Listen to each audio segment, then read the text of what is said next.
Live over John's again. I'm getting everything set up here. Trying to give me a 440 screw, wouldn't you?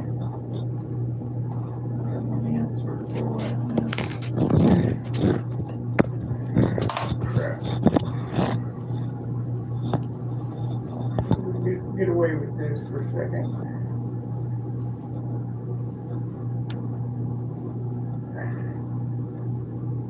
Now the phone might flip out of there till I get a 440 screw, so if it does, just hold on.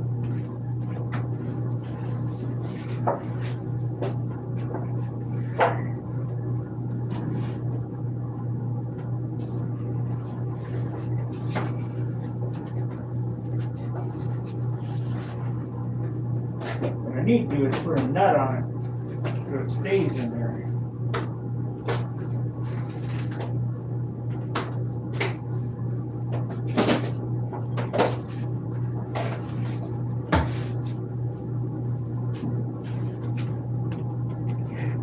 Okay.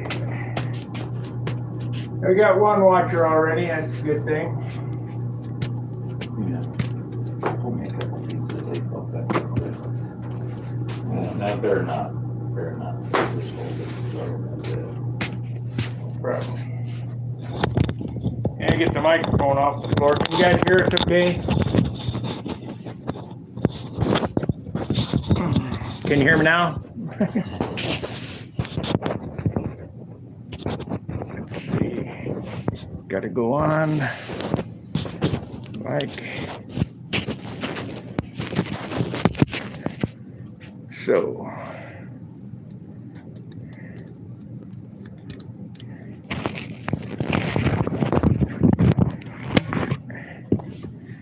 Oh.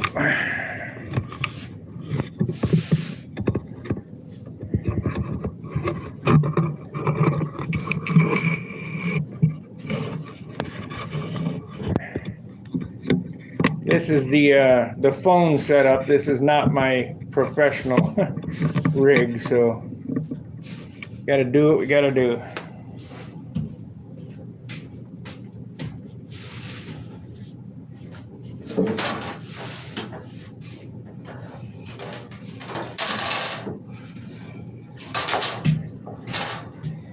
Okay.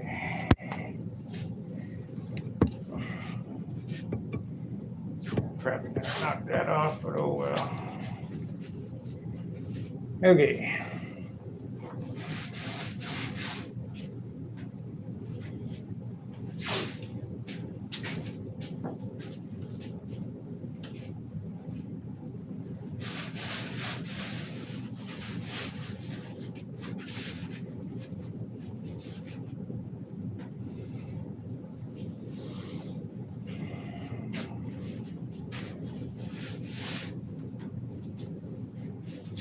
You're gonna set the tank back in the leading edge?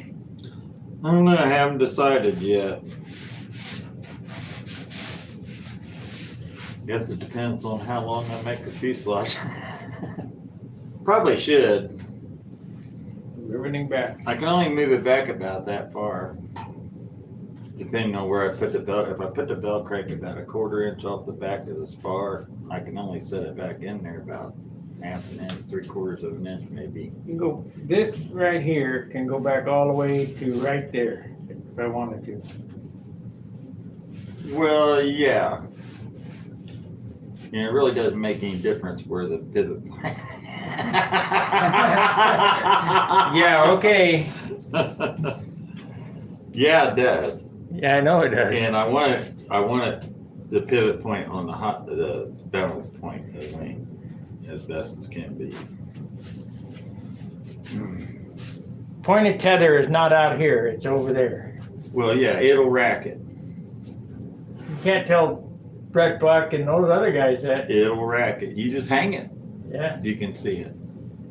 Now, it might try to hang sort of neutral, but when you put centrifugal force on it, what's it want to do? It wants to straighten out. That's it. And the lead out box should be right in line with everything, or close. Yeah. If anything, air on, I guess, the back side a little bit. And that's normally gonna be about where the spar's at. I need some 220. Got any? Yeah. Bottom drawer down there should be. Small piece.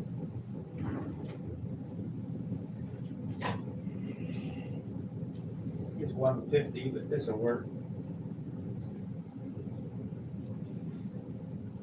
There's 320 right there. What is this?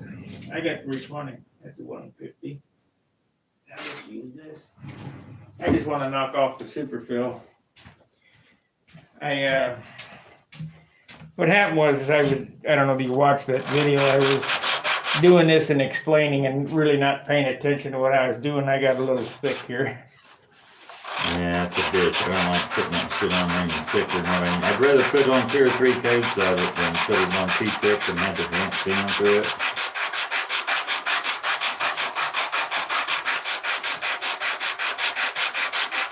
Wondering what I'm doing is I'm joining these 2 wing halves and waiting for the epoxy to dry.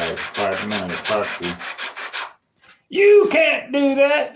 I have straight edge taped down on both sides of the trailing edge on the table to hold the trailing edge straight, and then I got it lined up flush here on the leading edge. If it's warped, it was built into it. It was built into the wing halves, and they weren't warped, so.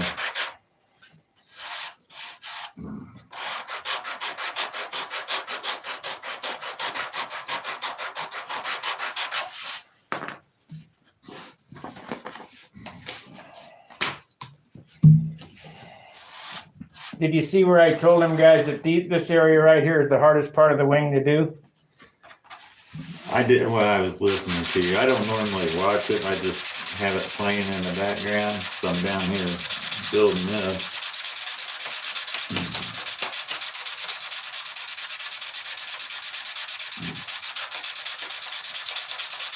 I figured I'd get a couple coats of dope on this today. Can we dope down here or got a dope up I there? got dope in the garage. You can slather some on there and come back in the warm.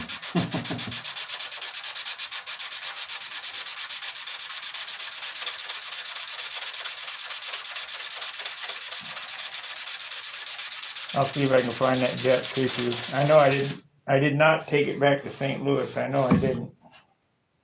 It's here somewhere. People are probably wondering why I didn't do these in my foam shucks, because my foam shucks are a little bit off. And to correct them, I have to sand the whole bottom of it. And, I mean, it's not off much, but you can barely feel it. When you sit here and line these 2 up, and you touch this, you can, about the thickness of a piece of paper. I didn't like that, so this will work.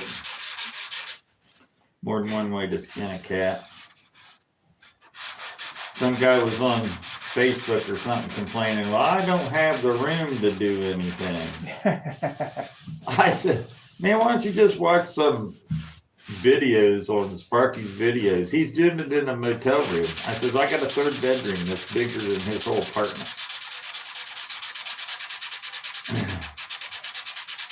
And I said, I used to build literally on a ceiling tile. I had a piece of plywood underneath of it that I sort of tacked it to. And I put it in a closet every night. I built on the dining room table.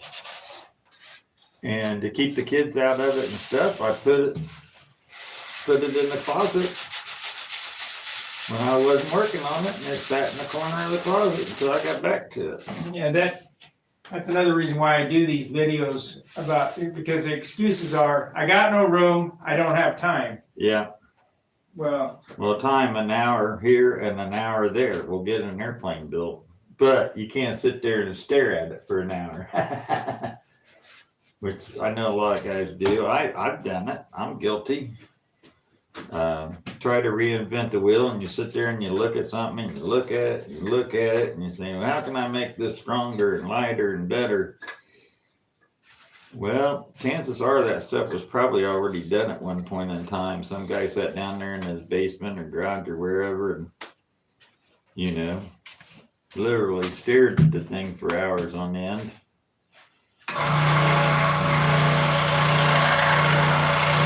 Best thing to do is be an intellectual thief and take take your thievery to all levels intellectually. You use all these ideas that you get. Look at all of them. Try them. If they don't work for you, switch. Go to a different one.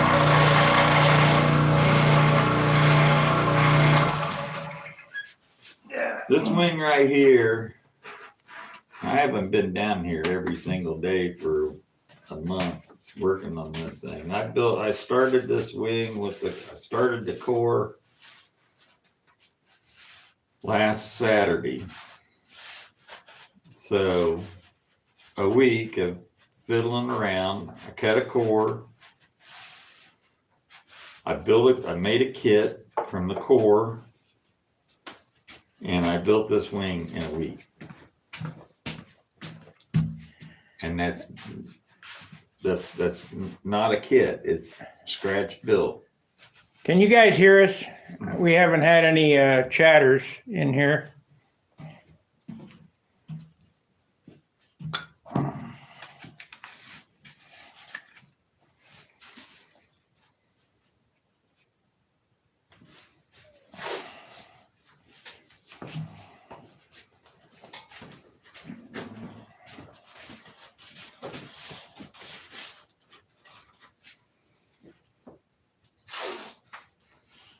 Probably dry.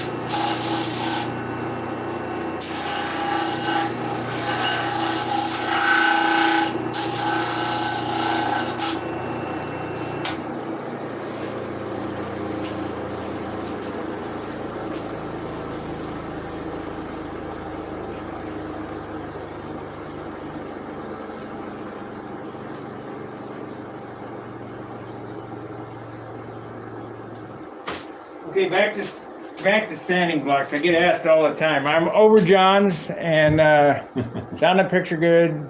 James Darren, morning, Richard Video. So I'm over John's and I didn't spot anything that I liked as a sanding block, and I whipped that up really quick.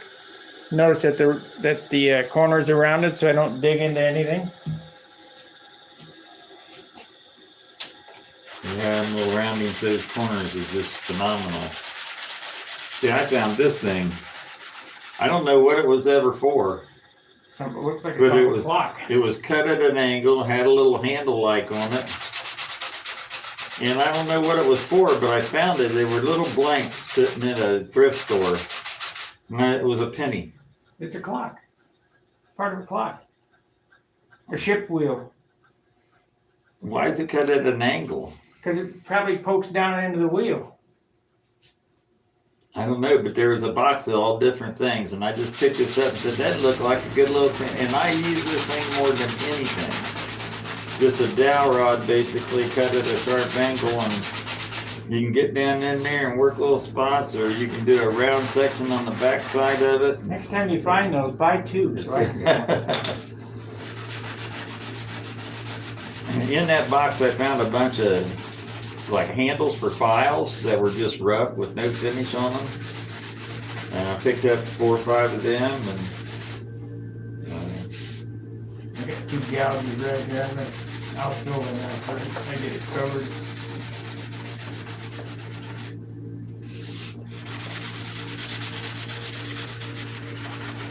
that's a part I know everybody has problems with right there when they sheet that.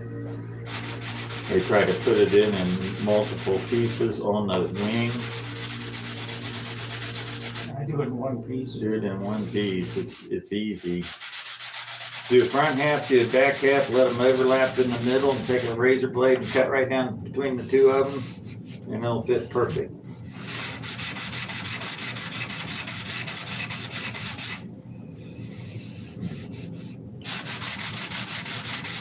You always have a problem if you don't take your time and when you do your butt joints on those pieces, you'll get one a little higher and one a little lower.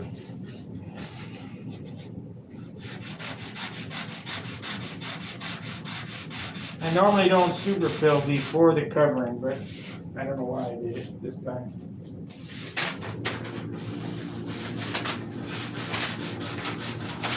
Close it down now. It's dry to the touch, but it's not. Huh? It's dry to the touch, but it's still rubbery.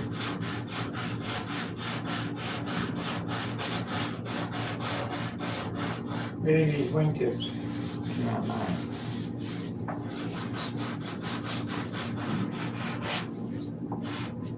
The covering will lay down on them nice.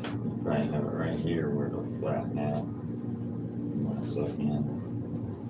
This, I think you need to take this and curve it around back like this. I tried that, and I got an airplane like that hanging on the wall over there, and it don't look right. This is the best of all of them combined that you look Yeah, well, at. so far, I mean, I don't know until. No, I mean the way you got hanging on the wall. Yeah.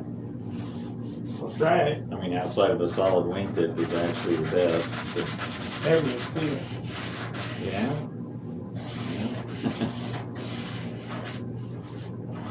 Going for the total appearance points or?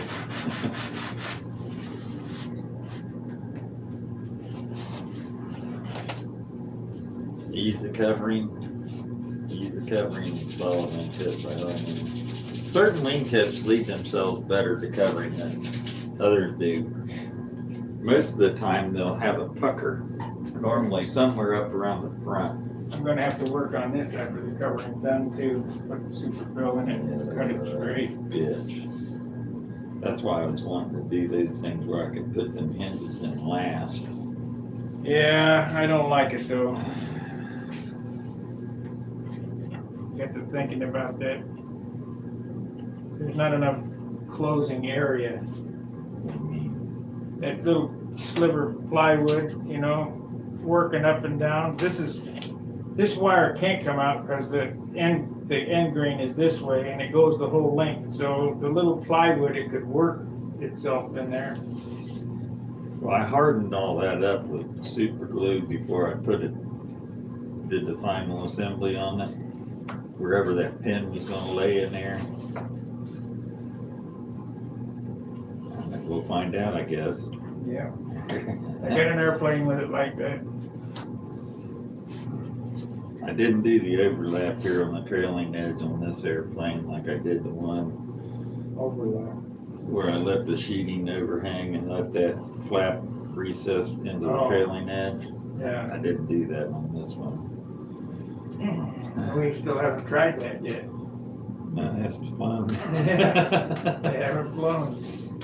It's not a proven concept. I don't know that it's gonna make that much of a difference. A lot of this stuff that, you know, like putting these rat turds all over your wings and stuff that, Hey Dan, Winship's watching. I don't know. Hey Dave. We gave you a thumbs up on your videos you posted. Yeah, your home videos, that's me and Sparky's doing your thumbs up deal. You got 2 watchers and 2 likes. You know that's us.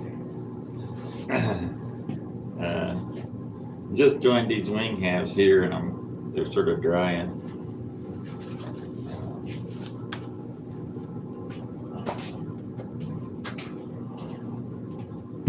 I'm gonna do some doping and covering today. Maybe covering. At least gonna get 3 coats of dope. Yeah. This, I think, I might work on, let's see here. Have to do something with flap, bell crank mount.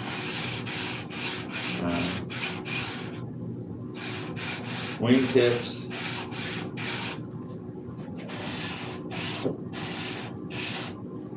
Where'd that go to?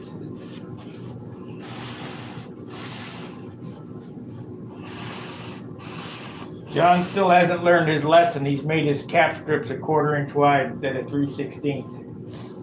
And he's made his trailing edge 1 inch instead of 3/4. Well, it's like I cut all the holes out bigger in the ribs than you did on yours, so they're a 1/4 inch bigger. I'm gonna use one of these custom bell cranks that you can't get in this wing. Very nice bell crank. The best made right here. I think we know the guy that makes these things.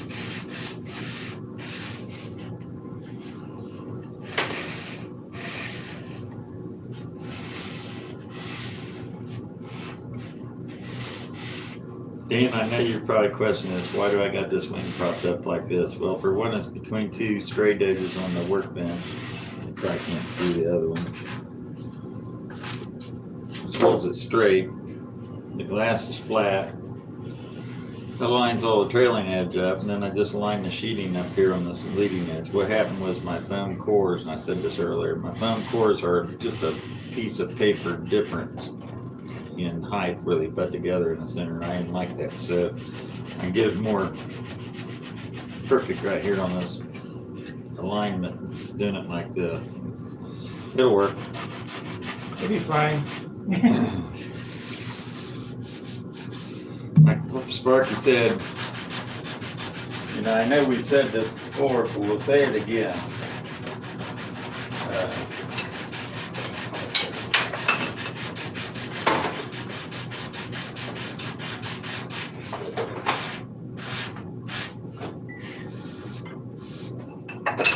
It'll be fine. What are you gonna say again? This right here.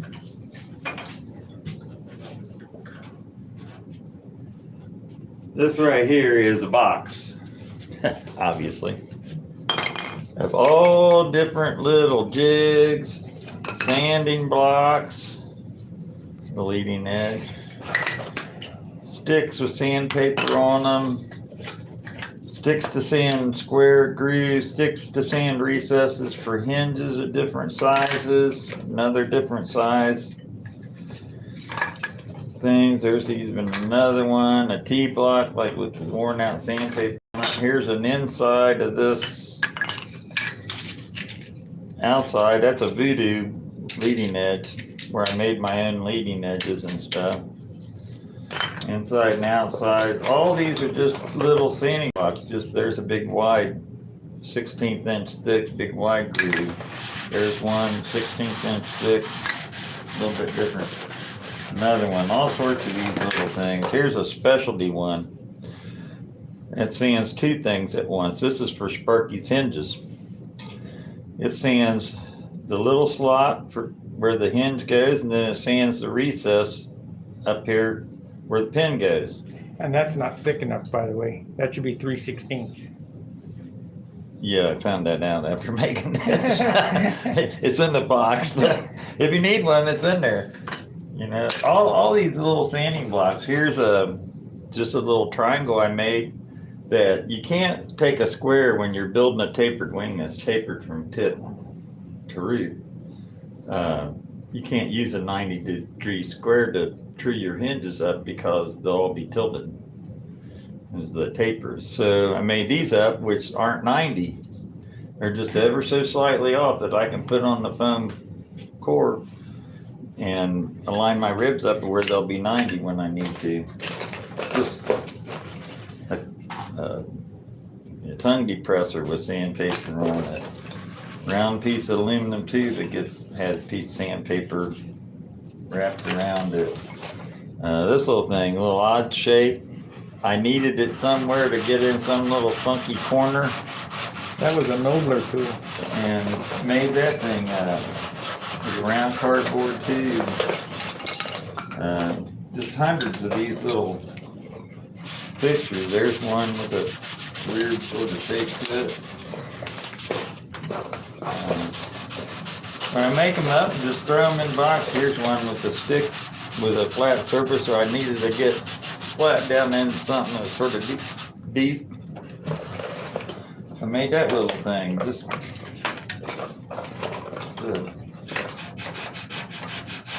and I throw a little scrap piece of balsa wood. Now, that doesn't look like much, and that's a cut off of a wing tip or something that I had. And I said, that'd probably make a good sanding block somewhere. So I just threw it in the box and put some sandpaper on sometime when I need it.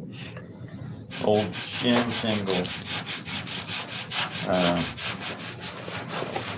That just sort of shows you, this is just a piece of hard balsa with sandpaper on the edge for cutting some kind of a groove or whatever. All these little things just, they come in handy, and you make up whatever you need, and sometimes you can reuse them, sometimes you can't. But this is where you can use all that really crappy RC wood. RC wood. Yeah, nasty wood that you get, the heavy stuff.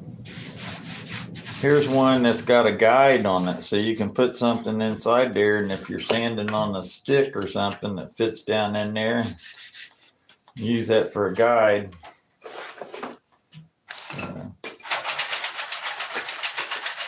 It's just whatever it takes. Make something up, a little bit of super glue. And this right here is a hinge sanding guide. And you hold this on the trailing edge of your wing, then you can take this and sand up and down like that, and that'll assure that your groove that you're sanding in your flap or your elevator or whatever, you sand it 90 degrees to the hinge surface line. So it makes it a little neat little thing. Dan agrees with your alignment on the glass. Thanks, Dan. Yeah.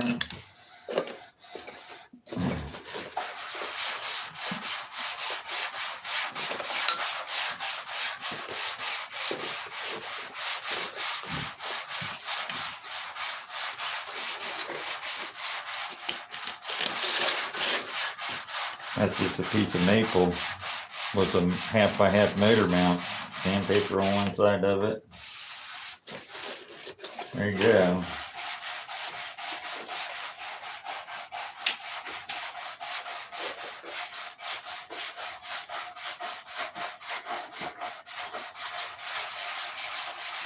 Probably had exactly what Sparky was looking for as for a sanding block in there. But sometimes it's just easier just rather than digging through all that shit.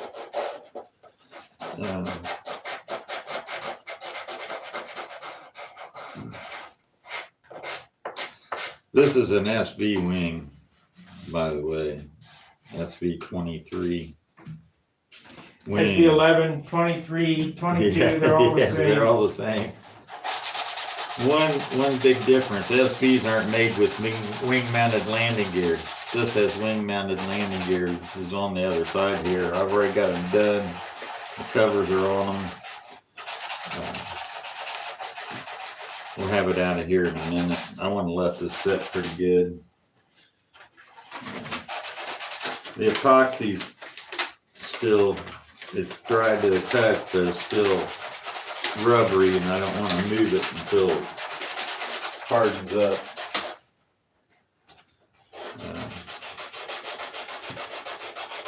What size lead out lines are you using on your bell crank?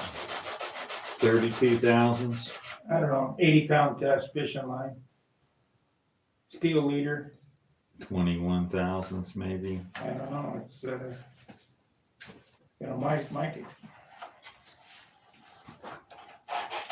I bought a roll of 80-pound fishing leader from Jack Sheets for $5, 300 foot. Yeah, I should have had you bring me some there.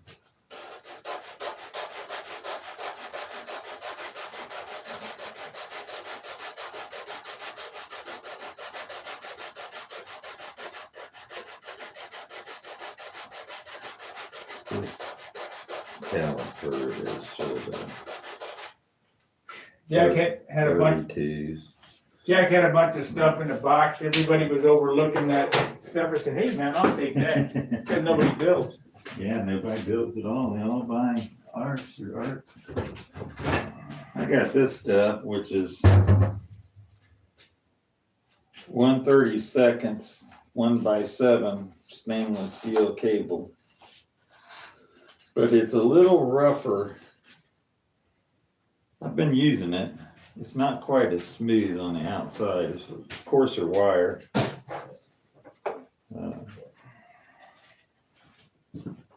It's a little bit thicker than this stuff. I'll have to have you give me some wire. I don't have any besides this. I'd rather not use this if I can help it. And I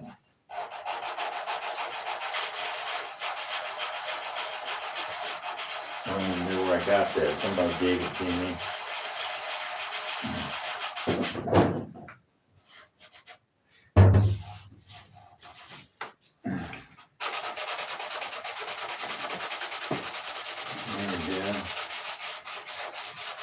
That look right up there.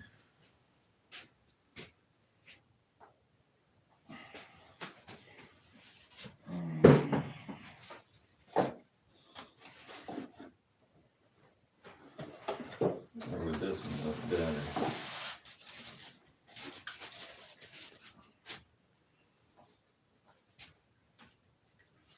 OPS 40. Depends on how much it's gonna weigh. True. Well, therein lies the problem. What we weigh this at? 6 ounces? Yep. Right, like it sits right here, 6 ounces. With the landing gear clips in it, the cap strips on it, no sheeting, no bell crank, no flaps. No tips. No tips. It's not going to be what I really want. I'd rather this had been about 5, but it's not too hateful. But I'm using 5.5 pound wood on up. There's not a piece of wood in here that weighs probably less than 5.5 pounds per cubic foot. You take when we buy wood, and it's pretty wise for everybody to do this too. I bought these and gave these all to a bunch of my friends and stuff. They're just little postal scales. Dope scale. Yeah, they used to be dope scales. Got a little clip on the end of it. And it's got grams and ounces on it. And they're actually, I took some scale weights for a regular balance beam scale and compared it. And it's pretty doggone accurate. And these are really called a postal scale. And they're only about $5 on eBay. You can get them on eBay, $4, $5, something like that. Carry one of these around in your car, and then when you go into Michael's or when you get a wreck, stop. yeah. You can carry this into the store with you, and you can go through their wood supply and pick out their lightest stuff that they got without, buying a 7-pound piece of wood that you thought, oh, that feels pretty light. You thought it was 5 pound or less wood. It comes in handy. Just throw a set of them in your glove box. You can go to Menards has a balsa wood supply, a balsa wood, basswood, plywood. Michael's, of course, normally got a section of it. Hobby Lobby. Look at all your local hardware stores. 84 Lumber, even places like that are more commercial lumber type places. Sometimes they have a balsa wood section in them that most people don't even look through or don't even know about. And a lot of the hobbyists that are doing arts and crafts type work, they don't want that really punky light wood. They think it's junk. So you want a bigger radius thing than that? Nope.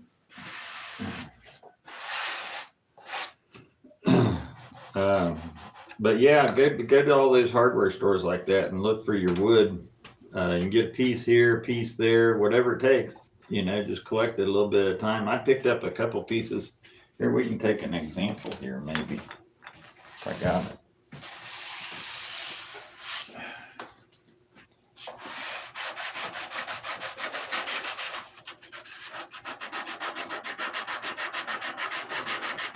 I'm just detail sanding this, getting ready for dope.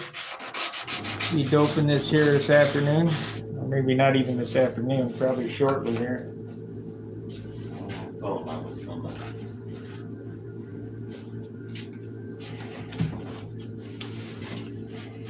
Thought I had some balsa wood I found.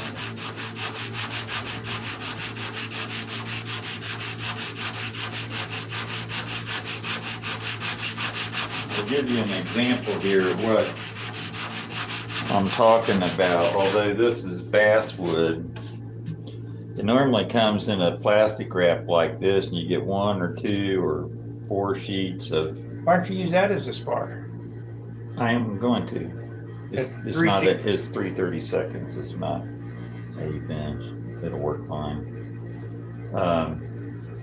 But this is like basswood, but 2 in a sheet, and you can't really weigh this because of the plastic and stuff like that. But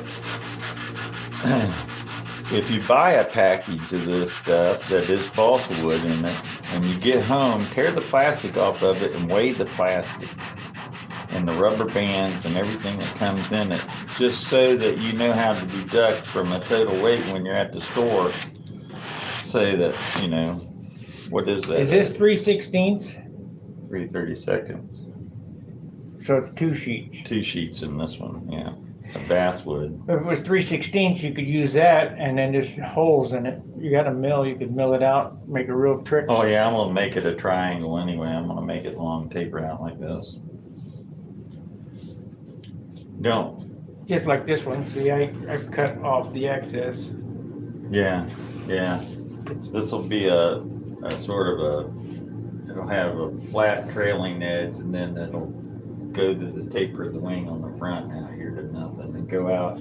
It'll come out here to this wing rib right here.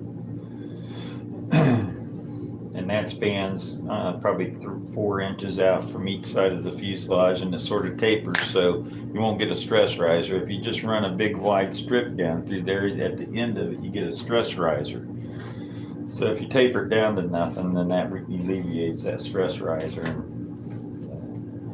I got to make those pieces. The bell crank's actually mounted. I mean, it's in that. It's in this, but then you'll put another piece on top of your wing inside your fuselage. That's 7-ply 1/8 inch. Yeah. And that's what holds the bell crank in. Yeah, that's ties everything together. This is a wing stiffener more than a spar stiffener, more than it is a bell crank mount, although it helps mount the bell crank. I actually do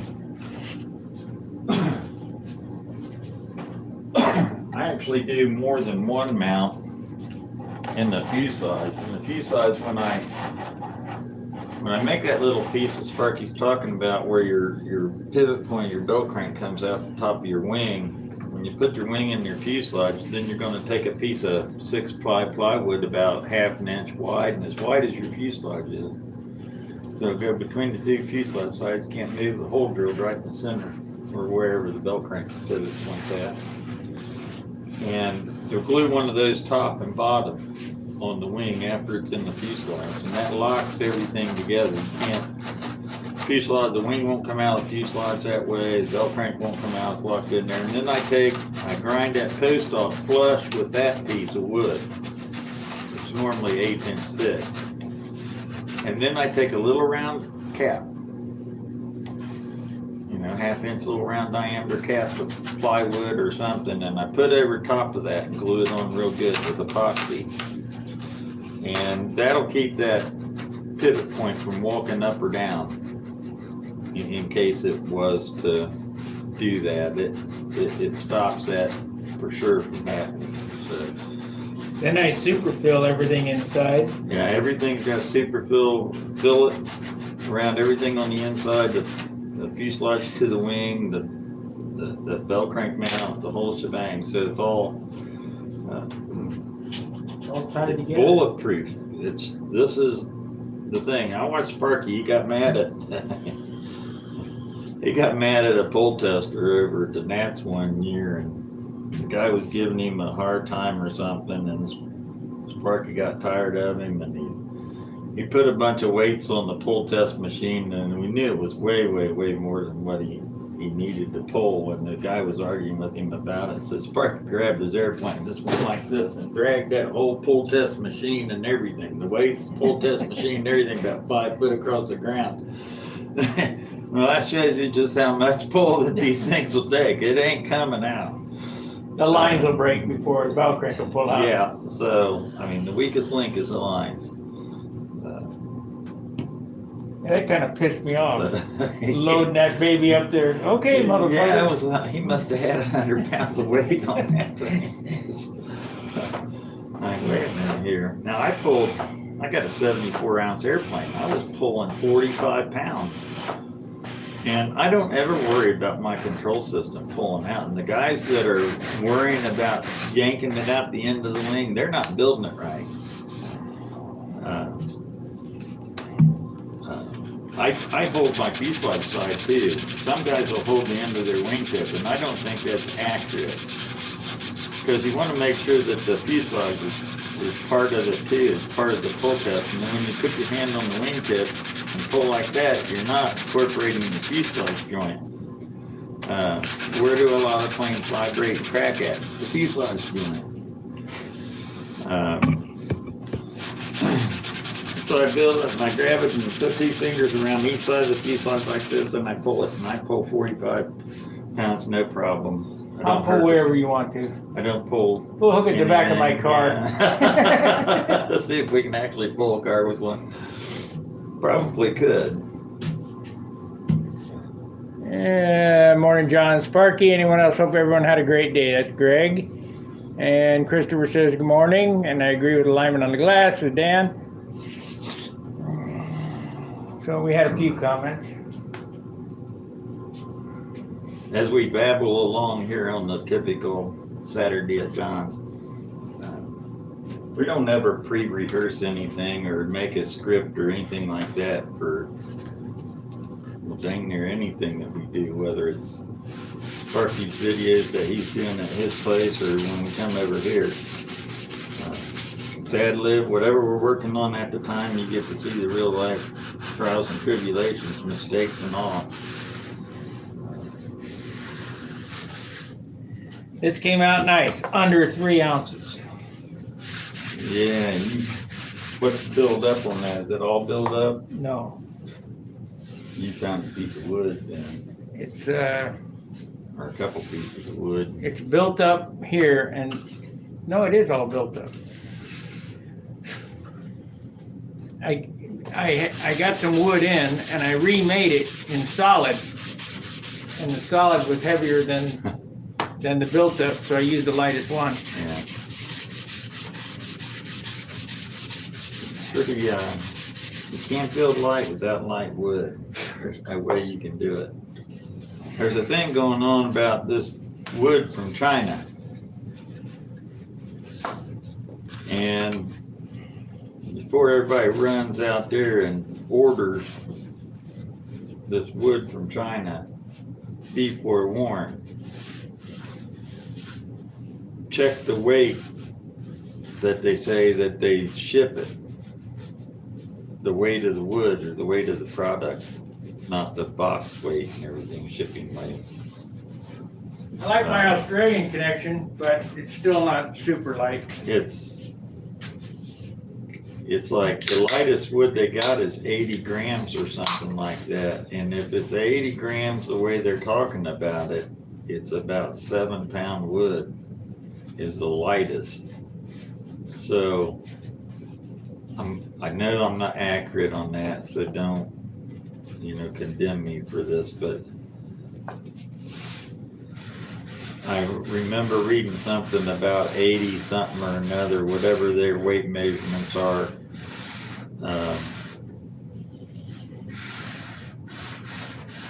It's not what you think it is. So it's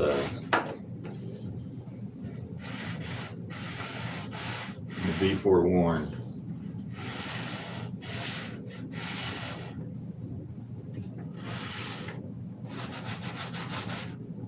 How much lightweight silk spring you got? 4 pieces? I got one package of it. That's 2 pieces. So you got his one package. What are you gonna use? So Huh? I got medium. Light. Gotta have light. Free flight stuff. It's got pinholes in it too. I don't ever get no pinholes. I got light on my tucker, but you don't see no pinholes in it, do you? I don't know. I've had built 2 airplanes, Brodeck lightweight silk span, and both of them ended up with a bunch of pinholes in them. Now, I'm not doing anything different. You're doing. Or maybe I thinned the dope down a little bit more than you did at first couple coats on there. But a lot of times that won't fill pinholes. I mean, multiple coats like that might, but.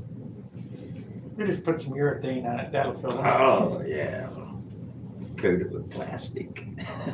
We'll be good to go. What's in that refrigerator drink? I need something to drink myself.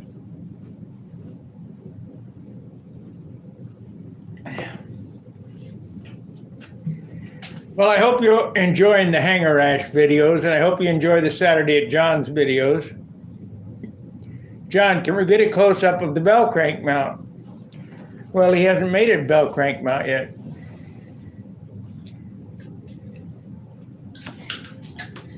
Here's a bell crank that's mounted in my wing. And what this bell crank is mounted in, there's a spar that runs across here. That's what we're talking about there. Mine's 1/8 inch. He's going to use 32nd. There's a spar that runs across here with a hole drilled in it. The piano wire runs from the top to the bottom, and the bell crank is suspended with fuel tubing to keep it from going up and down this way. Then when the fuselage gets mounted on, you use a piece of 7-ply aircraft plywood. So the fuselage side is here, and I just use a 1/4 inch wide. You can use 3/8, half, whatever. But I try to skimp on everything. And you figure that you drill a hole so that the plywood is touching the fuselage side on both sides, and you epoxy that down. And then I superfill all this together. He's used field tubing. Now, if you can see this has got an eyelet on the top and bottom that's been soldered or JB welded that sandwiches that belt crank in there. Then this is suspended in there on this compression spar that we got to add in here that Sparky's explaining in there that covers about 4 inches outside the fuselage on each side, runs all the way towards the wingtip to wingtip, but 4 inches it ends about 4 inches out on each fuselage side. This is supported by those 2 pieces. Then there's an additional piece on the outside of the wing after it's in the fuselage that gets holes drilled for these posts in it.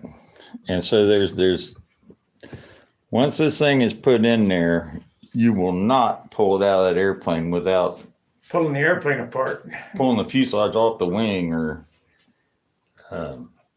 you just can't do it. There's no way. And nobody's strong enough to bend that 1/8 inch wire. That's an 1/8 inch piece of music wire that's only 2.5 inches long or 3 inches long. There's nobody strong enough to bend that. There's no airplane out there that we're flying that can bend that. That'll pull 200 pounds. I don't know what pounds. if you could even measure the deflection in that for a couple 100 pounds. If it was 3 foot long, you'd get some deflection, but 2 inches, 3 inches, no way. This is a belt crank I took out of a wing that I got from somebody. Yeah, up in Cleveland. That's the way Wendy used to do it with the eyelets. With the eyelets. I make aluminum thimbles. I just And put my thimbles center this in the wing, and then they have a set screw in them. I just use wheel collars. Yeah, but they're brass. So So aluminum spindle is what I do is up here where it's on the bell crank, I make it larger diameter to where you got more of a bearing surface where the bell crank can't Yeah, I use a washer. rock. And then the space it ain't use steel tubing. It ain't going nowhere. No, it's not going anywhere. I might have some around here. Some roughed in ones. I might. Too much work. Well, I have a lathe, Yeah, I got one too.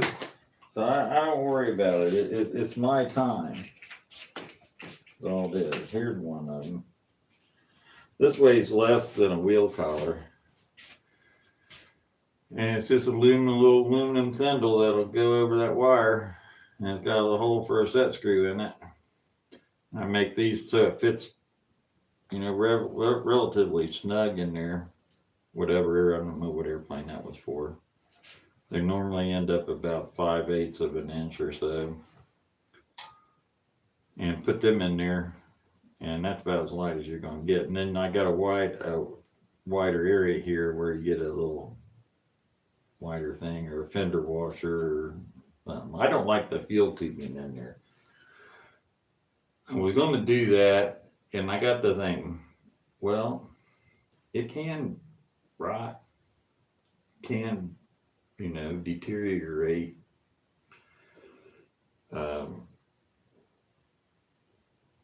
What do you have to do to replace it?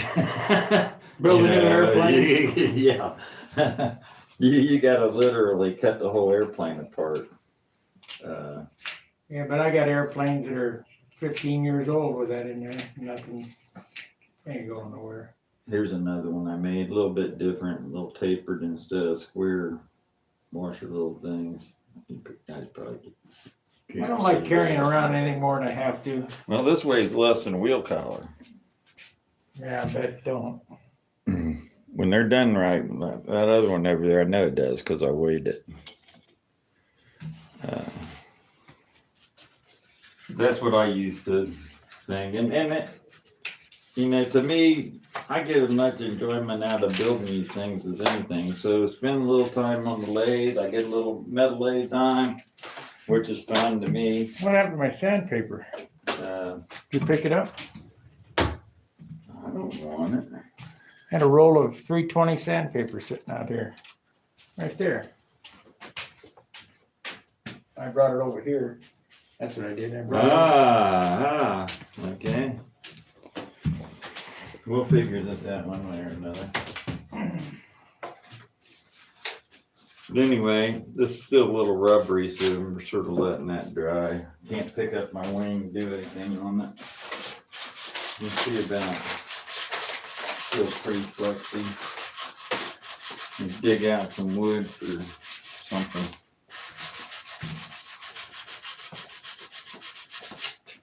Let's see. You got elevator half. How these compared to that elevator that you're holding? I don't know. Size wise.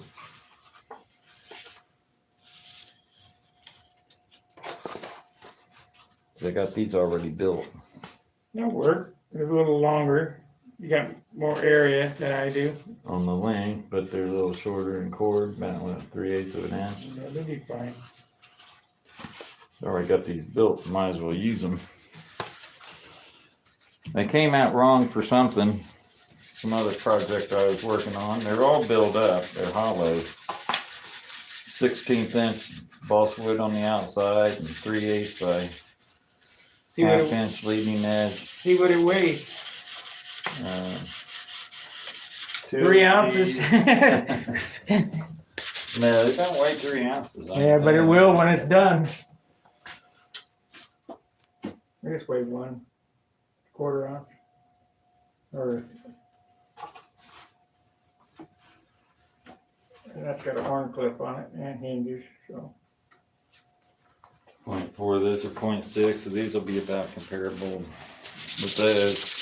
I did an experiment a while back. I cut some flaps out of foam. Now the foam was supposed to be 3/4 pound per cubic foot foam, virgin bead foam. A lot of these foam cores, so that's what this is. This is 3/4 pound. This isn't 1 pound foam that most of your foam wings are cut out of. It's a little bit lighter. Sort of hard to get, and not everybody carries it. 1 pound seems to be the pretty average.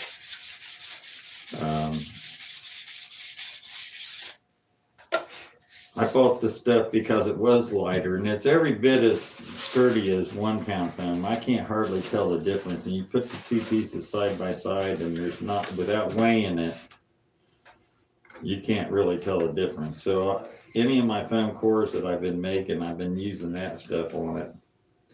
Hopefully just to save a little weight. If you know you're keeping the foam in there, why not use lighter foam? So maybe I'm saving a little bit of weight. But anyway, let's get back on what I was talking about. I built these foam core flaps. And I had just the foam core there with the end cap. What I had the front and leading edge and trailing edge wood glued on it. And they were sanded shape ready to sheet the outside of it. And I brought them out to the flying field. Sparky was out there. And I said, check these out, Sparky, man, these don't weigh nothing. And he picks them up, he says, man, this was great, man, we're gonna have to start doing this stuff. Got home, sheeted the whole things and everything, and they were heavier than the build-up ones that we were building there, or the solid wood ones. So, let it be known, it's the glue weight. You know, people don't take that into account, glue weight. Every little drop of super glue that you use doesn't gas off. It dries, but Feel that. doesn't gas off. That's a solid piece. There's a solid piece of wood that I don't care what you do, that you're not going to make a build-up foam core or whatever that weighs the same as this. This is torsionally stiff. Got the clip in it too. Yeah, it's got a plywood horn clip in there, hinges. Sanded to shape. What is it, about 3/4 ounce? Maybe. We'll weigh it up here. We can get Al Rape 3-ounce flap. Yeah, with 5 layers of epoxy and fiberglass. Gotta have an arrow shaft on leading edge. 0.8. Well, let's get grams on that. 22 grams. They're not gonna build them that That's pretty hard to do. way. The big thing about flaps and elevator halves and stuff like that you guys might want to think about is you want to try to get both of them out of the same piece of wood if by all means that you can. The reason for that is torsional rigidity. If they're out, I know you can't guarantee that because it's cut out of a living product, and it might not be great all the way through the whole through to tip of it. But if you're cutting them out of both the same piece of wood, you have a better chance of making sure that both your flaps will twist the same if they twist. If you get one, if you cut them out 2 different pieces of wood, and you got one piece that's a little bit harder than the other one, say one flap will twist a little bit easier than the other flap, what'll happen is you'll end up with a, you know, fine quality that's not desirable. I got a slight twist in this one. I'll get out after I cover it. No, that's not bad. That's hardly there. These are the flaps I sanded on camera for you guys. Yeah, what he does is when he sands those flaps, and he's really right in what he's doing, he sort of sands a slight airfoil shape into them. Now these are built up. Now they're flat. They're just a flat taper triangle, if you might say. His are sort of arched like a wing rib. And what that does is that leaves more meat in there and makes it less prone to twisting. And if he was to take that solid piece of wood and sand it like this one, it would weaken it tremendously more than the way he's sanding that. It's all in the sanding, it's nothing more. And what we're talking about, you know, when these flaps twist like this from air pressure when you're flying, if you get one flap that twists easier than the other flap, or elevator half, or whatever, it'll cause a trim problem on your airplane, and then you'll be fighting somebody. You'll say, "Man, the thing's straight." You know, you look at it, you put it on the bench, you jig it all up and everything comes out. It's perfect, 0, 0, 0 on everything. Go out and fly it, and it acts like you got a flap that's down a 1/4 inch on one wing. And normally, it might not even do it on the insides and outsides. It might only do it on one of them. So it'll be a trim problem that you'll be chasing and chasing and chasing and chasing, and you can't figure out what the problem is. And a lot of times that might be your problem, is that you've got a flap or something, or an elevator half that's warping, inconsistent with the other side. I'm gonna have to cut that out. What's that? I got an extra space here where it's sanded I'm gonna cut that out and glue a piece in there so it's straight. That looks like crap. You know, I'm trying for even. See that hole right there? Mm-hmm. Can't you just glue a little piece on that and then reshape it? Just sand it off square and put a piece of 1/8 inch on there and then just reshape it. Because this just sort of curves down there. What it looks like.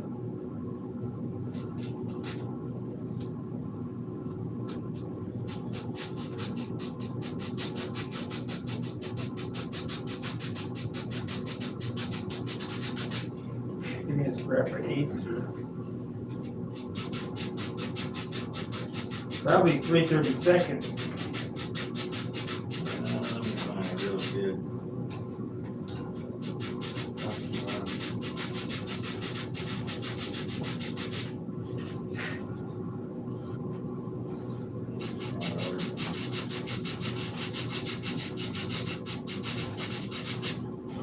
It's only wood. Alright. Same old screw.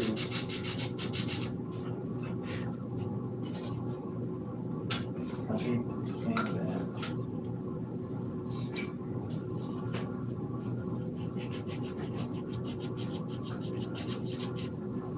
Trying to find a nice white piece. Don't matter. That's the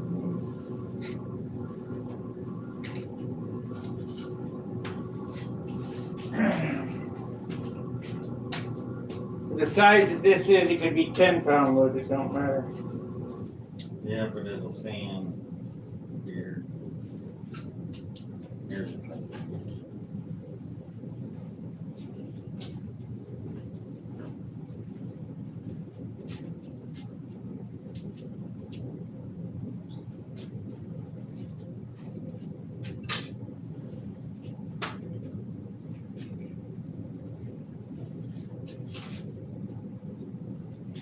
that big enough. There.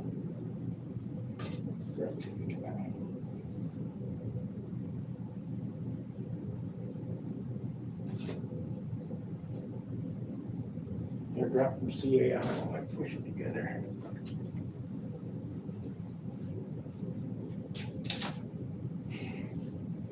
Just kill that.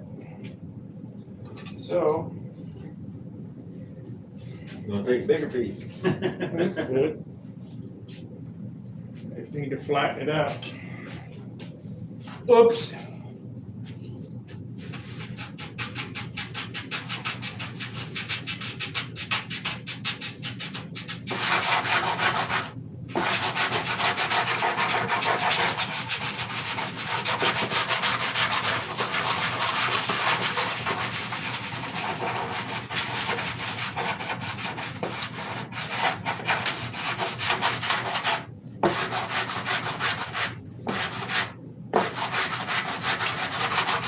Whoops.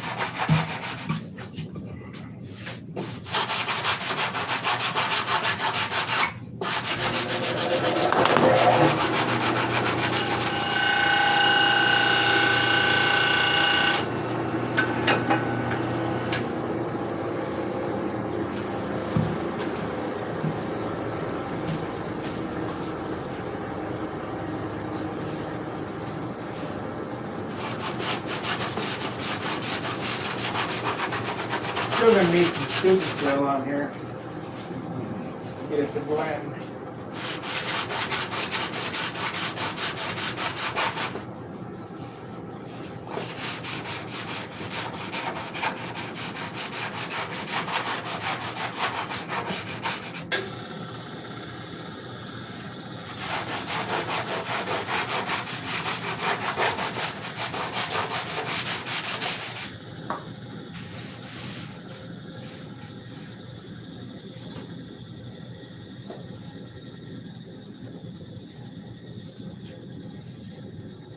Back off.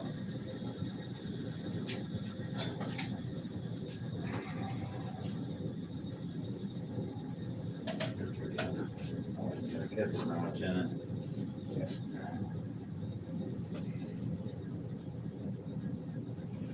Got it close and then sand.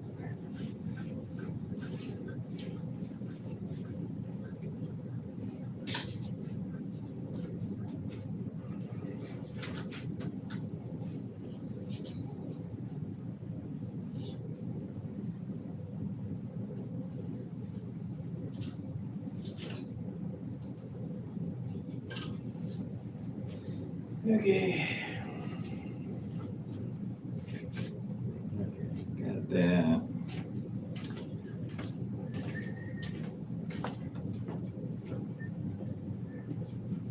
Now this particular flap has given me more problem. It's almost like I need to make a new one. One of those that's irritating.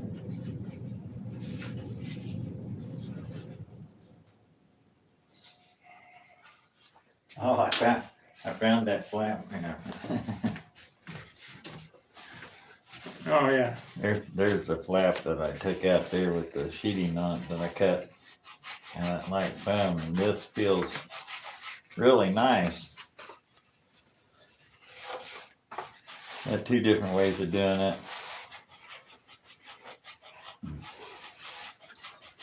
Of course, solid wood. That's the mate to that one. These are the sheets. I might just use these. See how those will fit. No, can't. Too small. Why? Too short. What do you mean too short? No, they're not long enough. 3 inches too short. Well, how come? They're made for something else. These are just things that I ditched for some reason. Look, from there to there. So you cut it off at the end there and add that piece on the winglet on the tip, like mine. That'd be 6 inches. You're not gonna put it. This comes out here about 2.5 inches yet. It's out to Were here. you gonna make tapered reverse like SV tips? It depends. I haven't just figured out what I'm gonna use this wing in. I might make a big chipmunk. Been talking about that. You can't do that. Take a SV wing, make my own design chipmunk sort of airplane. You know, you got the SIG chipmunk. That's the only thing you got out there. And I know as a chipmunk without dihedron, the wing isn't really that big, but all it is stand way off scale.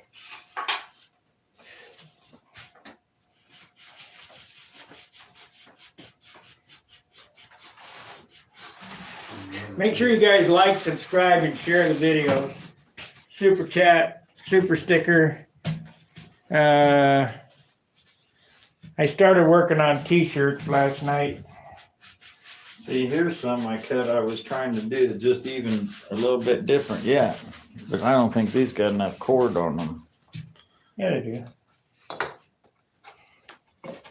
You don't want all that much. You don't need that much flap when you You build light. Yeah.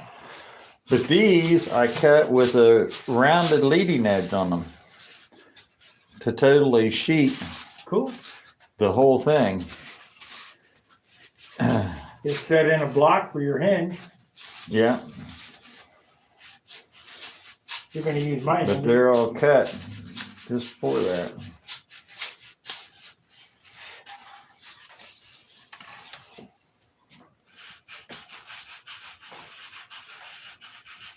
And I think I might even, I don't know if I made the sheeting or not for that.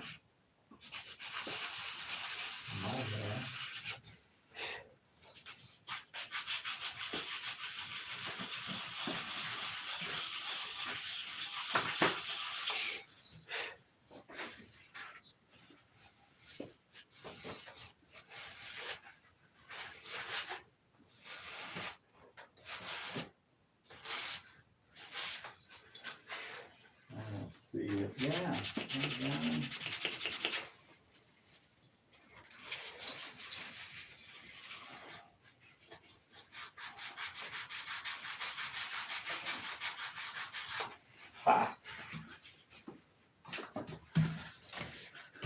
Yeah, I'm just coming up with all sorts of. There's a fuselage double layer 16. There's another fuselage double layer 16. This is molded 16th inch balsa wood, not a split one in it. Run this over these things, add whatever you need to add, cut off what you need to cut off. Right there you got flaps.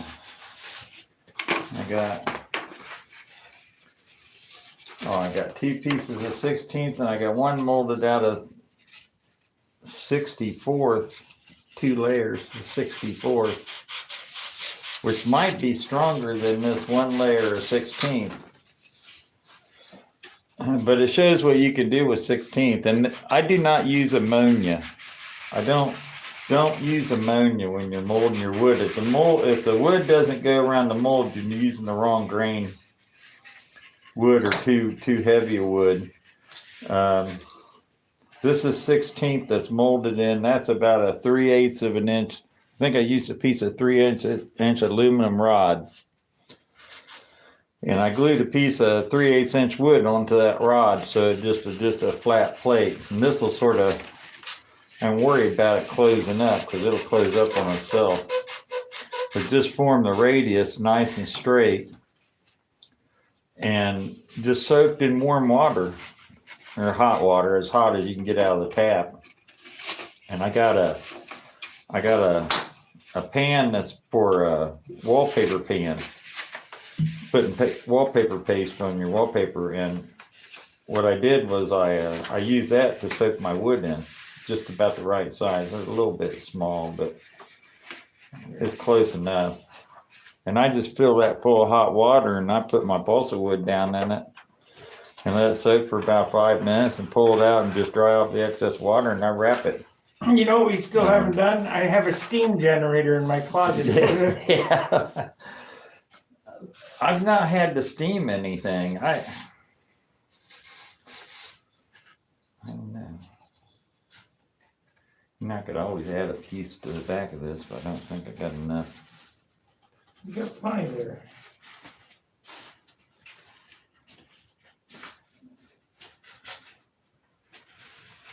And a lot of flaps, a lot of planes are over flap. That's 3 inches at the white That's plane. funny. What is this? 2 3/4. Inch and 5/8 on this, just a tip. Measure where the clip is. Oh, whatever. Well, it don't matter. It's 2 7/8. So that ought to work out pretty good.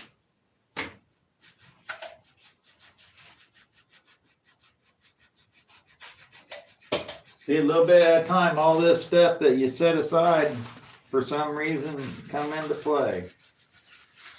This is 2 of these. I might just use only 1 of these. I don't need all that in there. I molded them at the same time. And I think I did that because of this. One piece has got a split in it. But there's a top or a bottom block. This is definitely a bottom block. Smaller, and this would be a top back. Whatever, cut it off wherever you need it at. So there's the top and bottom block. There's the leading edge parts of my flaps. Right there. Be ready to fly next week. There's the elevators. Let's keep digging here. Let's keep digging. Right here. Yeah, here we go. 2 fuselage sides already spliced, and we'll make this wing cutout right in this area. Those are 48 inches long. That'll be 2 fuselage sides. Wow, I 3 airplanes ago or 4 airplanes ago I made this stuff up, or 5 airplanes ago. I got an elevator. Stabilizer, you mean? Or stab.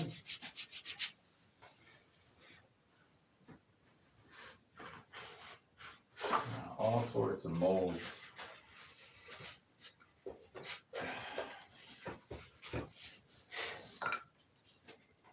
Yeah, it's gonna take some super fill in this, but at least the wood is straight now.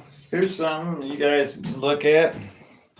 This is a paint jig for painting your flaps or your elevators. You just put different amount. Wherever you got a hinge at, you put one of these little stands up in here. It's just a little piece of 64th inch plywood or 16th inch plywood, however thick your flaps are. Glue it onto a piece of cheap basswood, whatever cheap shit you can get at the hardware store, and put one of these wherever your flaps in. Then your flaps plug into these things, and that's a little holder. You can set it down, let the paint dry, or you can sit up here and hold it and paint it. You see them things Really nice. that I bought in Cleveland with the holes drilled in it? Yeah. The dowels? Yeah, $3. yeah, that's nice because you can move them.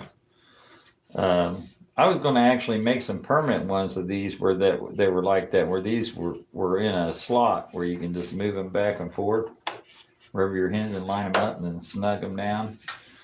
Well, but this is quick and dirty. I've got probably 15 of these made up, and I lose them, and for whatever reason, I make up a new one. But you just cut these off whenever you get done and put some new ones on there of a different airplane. Your hinges are different spacing.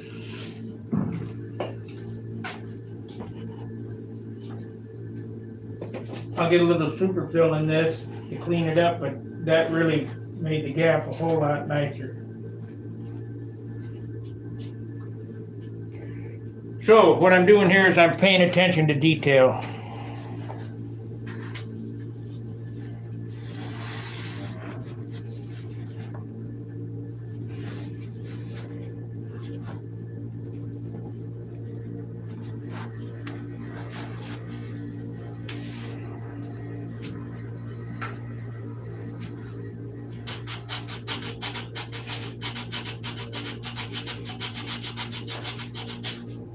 This stuff was just done in my little closet underneath crappy lights.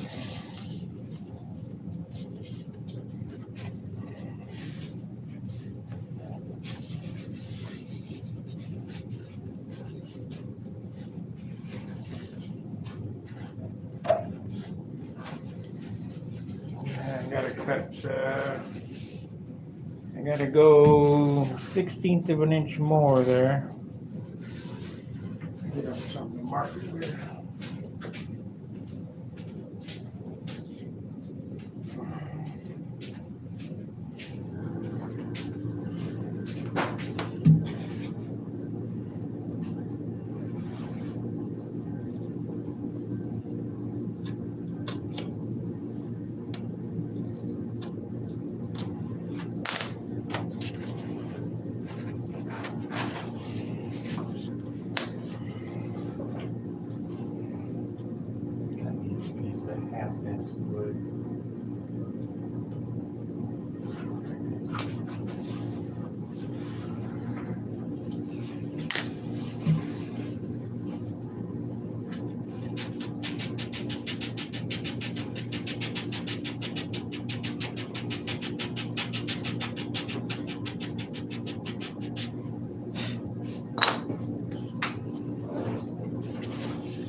little more.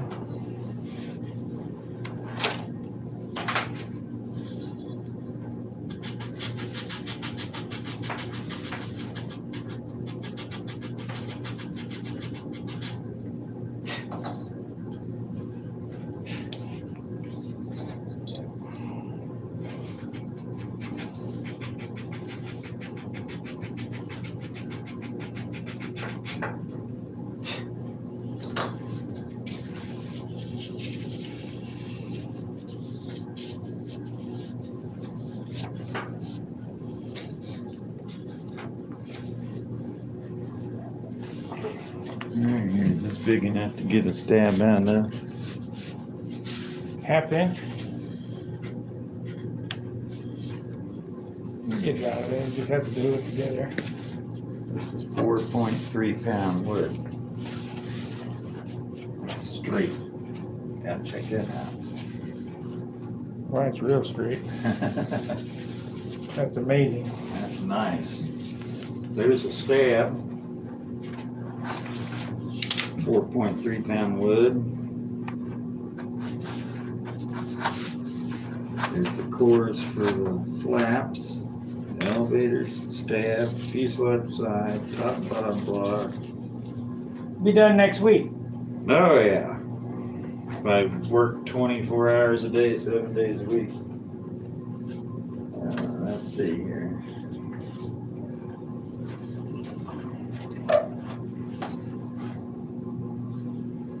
The high point needs to go down this. Stab. That's for that.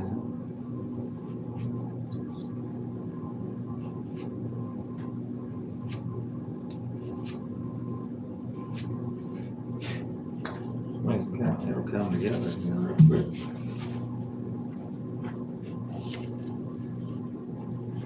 What do you think about these fancy curves in this? It's neat. Doesn't do anything, but look good.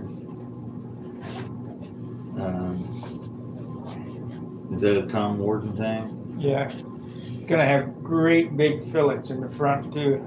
Continental Yeah, buildings, they're hard to do no doubt. and make look good. You saw my Continental. They look perfect. Yeah, they're tough though, man. That's got so many different angles to those fillets. It's pathetic. How many times did you have to refill it? I did it in probably 6 applications. You know, first one is just kind of roughed in, and then you start sanding and then fill in some more. Yeah. You realize it's not enough here, too much there.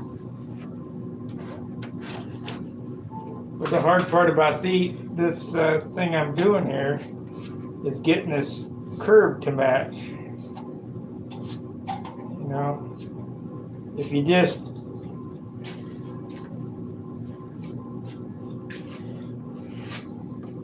put it in, that one matches good.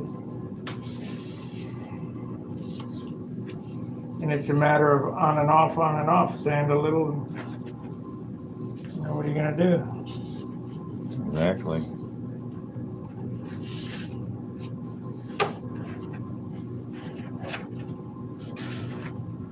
See, that ain't right yet. Gotta go. You get a pen. If you take a piece of hard sandpaper and put down in there. Yeah, and then it'll sand this side. No, only sandpaper on one side.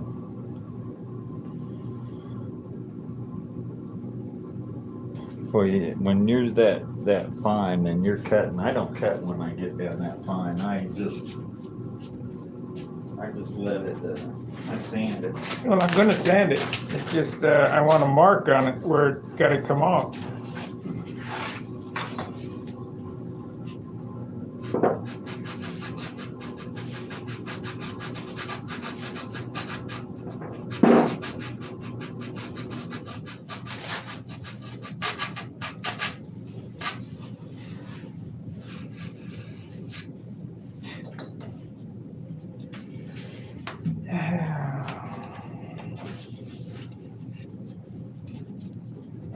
On and off. I guess I'm about ready to slather on some dope. You about ready for a cigarette? Yeah. The dreaded curse. There we go. See, I got it. Now it needs a little bit on the edge here. I thought you were gonna try to cut it. That's, I'm going, wow, man, I don't know, cut one of them, that's fine, I've seen, there's one flat with sandpaper.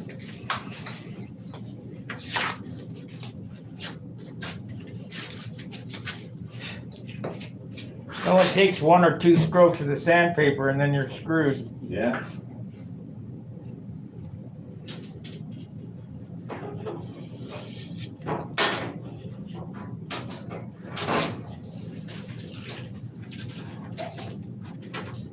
Almost. Gotta go a little more here.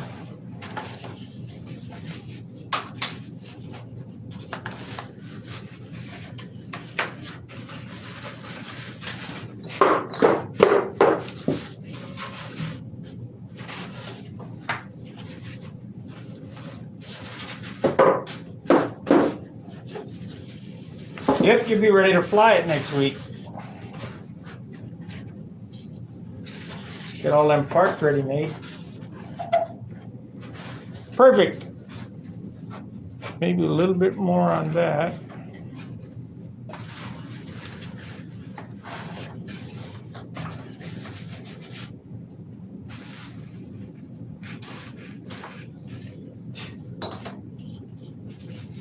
Don't want to go any more.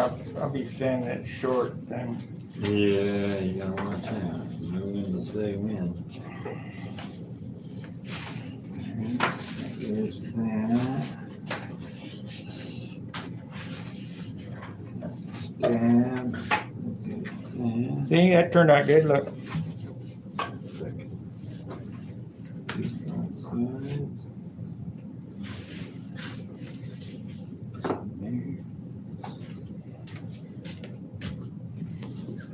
Oh yeah, that's perfect. That looks good. That's a neat little touch. It sure is a pain in the butt to do.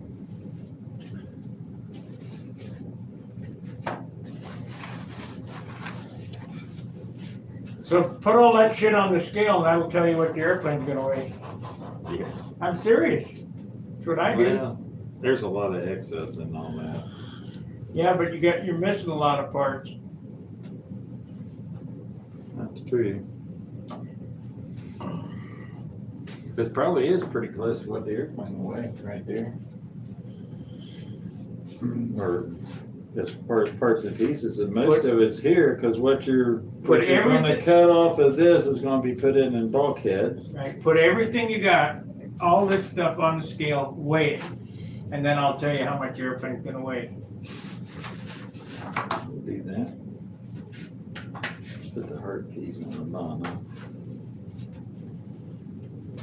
This one there.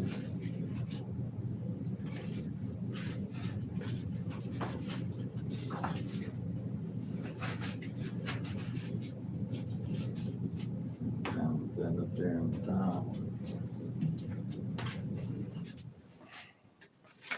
You're gonna have to We're not gonna use all that. Yeah, but you got the bell crank in there.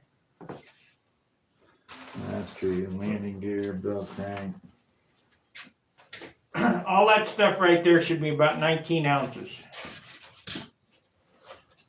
Well, maybe a little lighter than that.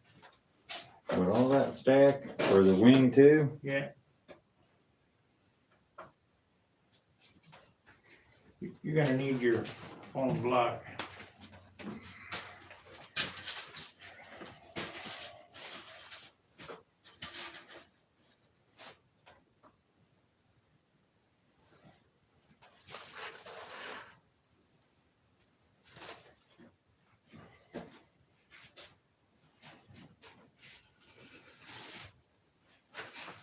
Here, put one on one side, one on the other. That won't even weigh 19 ounces, it'll be 16 ounces.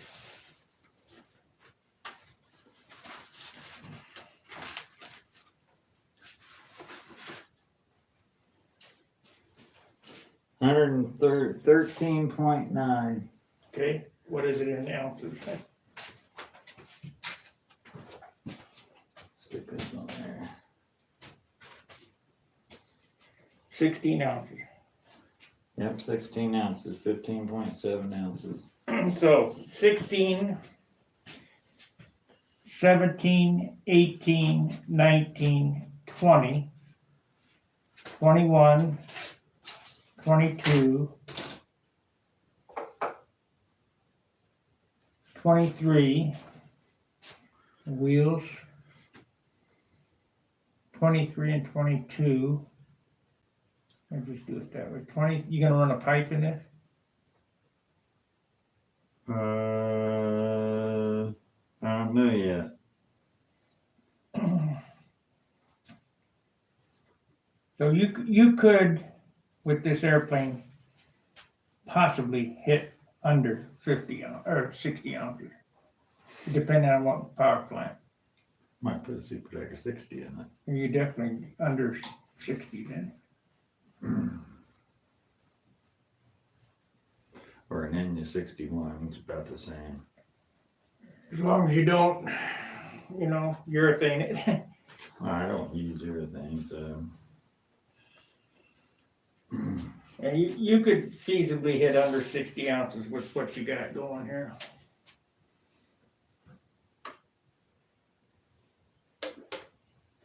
That'd be nice, a 58 ouncer, 60 size plane, 58 ounces, 60 inch wingspan.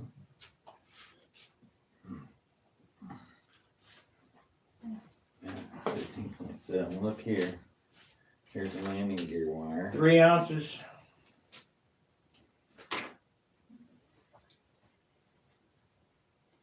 That's 1 pound, 0.9 of an ounce.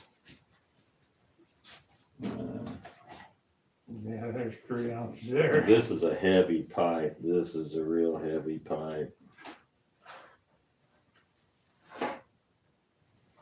1 pound, 4.5 ounces. That's 20.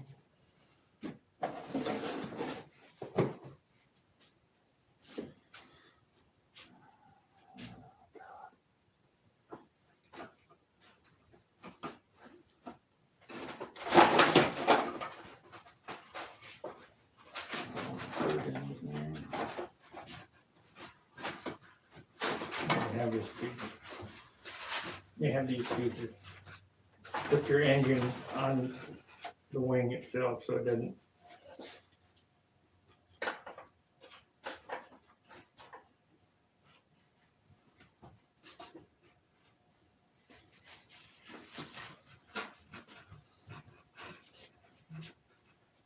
Yeah, bell crank.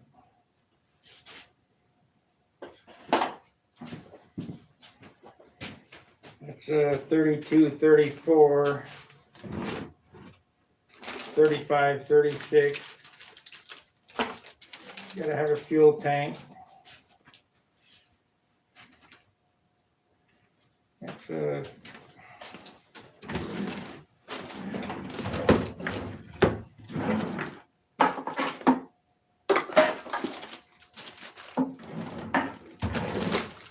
got to keep all this shit under 50 ounces. Everything you're adding here. There comes the big weight. So we got 32, that's 40 ounces there. 2 pounds, 8.5 ounces. 42. What else?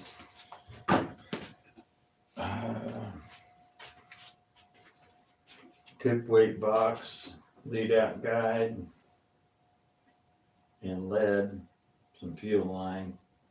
So we're getting pretty close to every part and piece right now. Control horns. And there's another 2 ounces for that. Somebody else's stuff. There, 32, 42.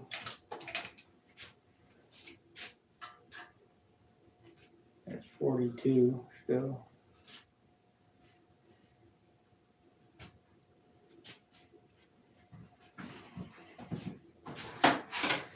Plus glue, 42. You're at 50 now. The elevator control arm. 2 pounds, 10.3 ounces. 42.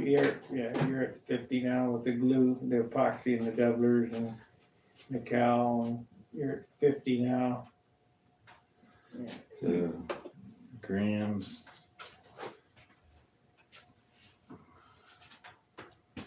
1,000.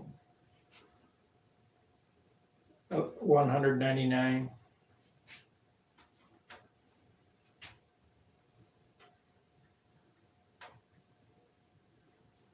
$42.32 ounces right there. Yeah. And 6 ounce finish. Give it 8. Okay, 8 ounce finish. 50. Mystery pounds. 52. Yeah. It'd be under 60.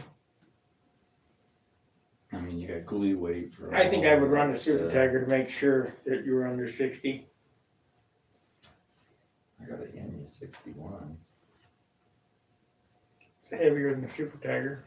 I don't know. I got a double start light rear exhaust. It's got no power. Probably not. Take all the shit off here before it flips off on the Got floor. a K77 in there right now. Motor. Your help sort of guide this stuff as I roll this off. So don't on me. And do all this work and have it flip off on the floor. That's a super heavy tank. Yeah. I got the engine. Just want to use the lightest parts you can find. Just a tank. The pipe. There you go. These are nice light pieces here. This must have been some of your good wood. Yeah, that's 15 years ago. You can see tell by the color of it.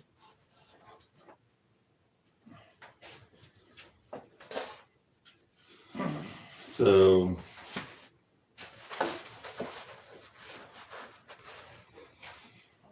could be the next super stunner. Yeah, if you keep her light. Got 20 likes.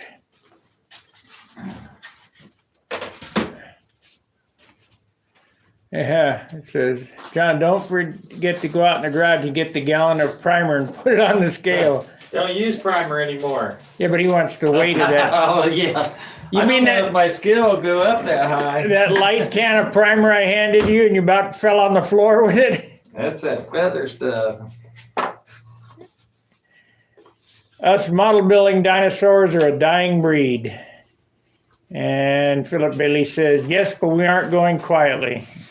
No, it's gonna go down kicking and screaming, and when my carcass is abandoned, it'll be worn out and used up, and there won't be nothing left for anybody to salvage off of it.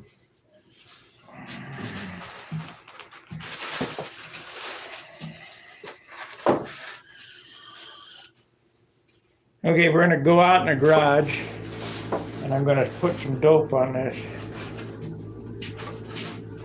I brought my own brush. You got a brush out there in your box too. That's a good one. That's a camera there. Huh? Is that the one I gave you? No, it comes from Shaver. Not a SIG No, paintbrush.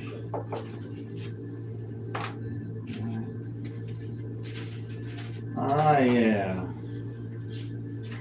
think I'll make these compression spars when we come back down here.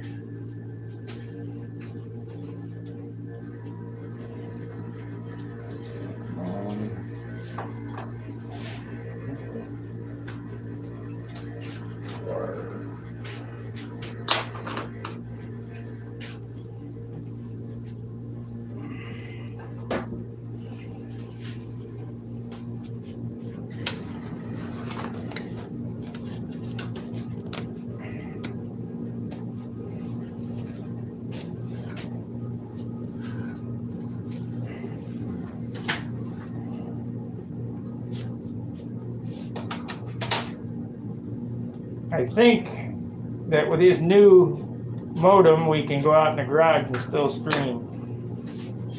I think it worked. That would be good. I think it worked last time. Yeah.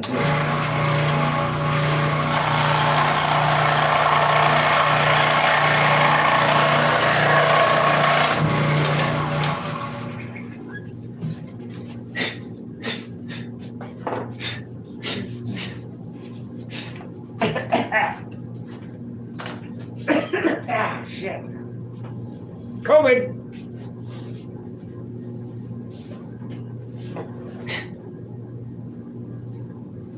Gotta get some dope on it, harden up this wood, it's pretty soft.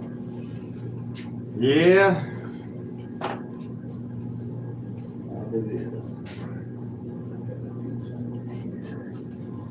Might need your help here for just a second.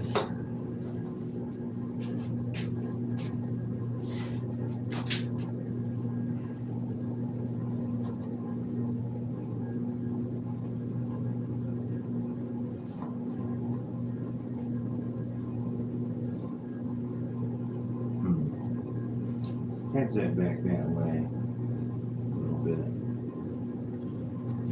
Go any more?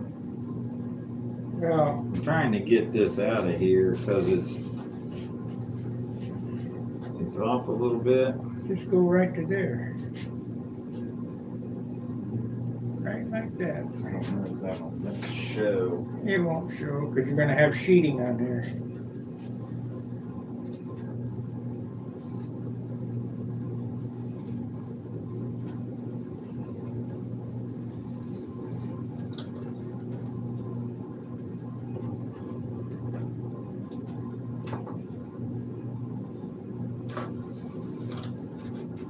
Somebody's eye can pick that up. They're standing way too close. Yeah. And it's on the bottom anyway. Unless you got one on the top. I don't know.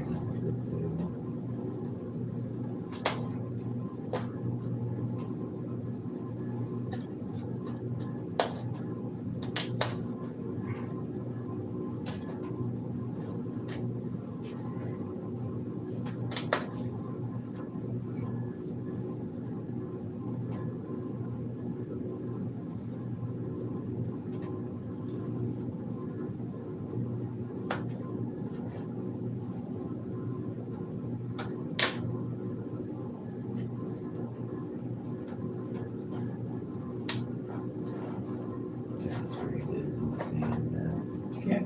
Can't even see it. No way.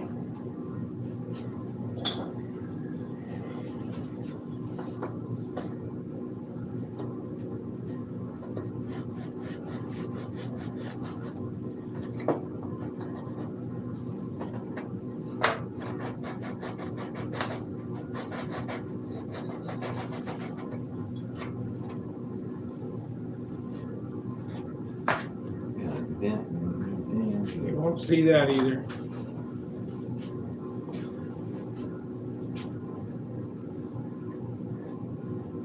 Not how I do it. Huh? Well, I'm gonna cut a V out. No, just put it up there on there, like Right so. here and here and cut to that point. Right. Yeah.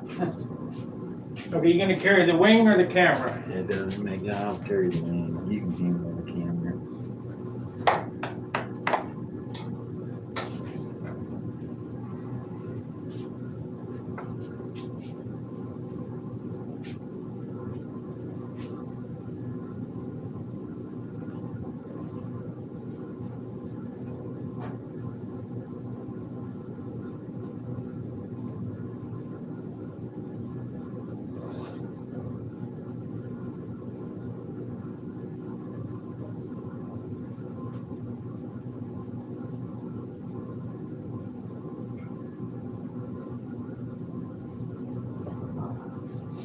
All right, we'll go upstairs.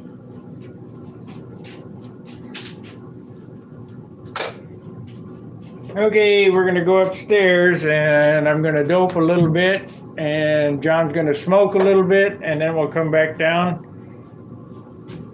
But at least now we don't have to end the stream because I think that the Wi-Fi will reach out there now.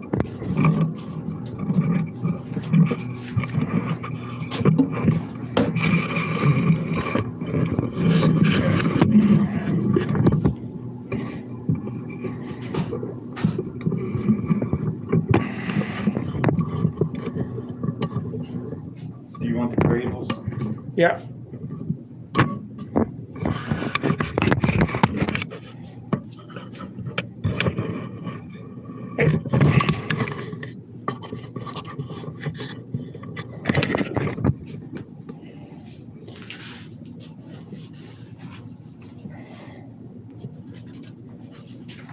You can get one of them. I'll get the other one. Thank you, Chris. $35 super chat. That Oh, yeah, thanks very much. that really helps.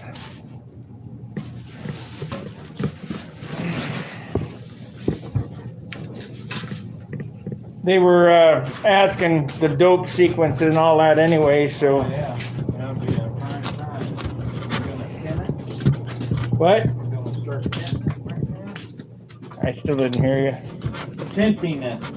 Yeah, I probably should. Hey, Barb, can you open that door?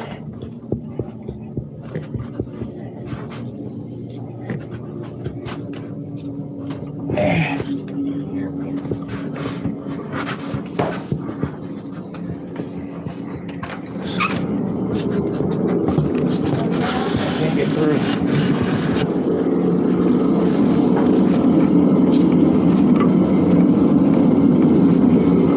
Looks nice out here.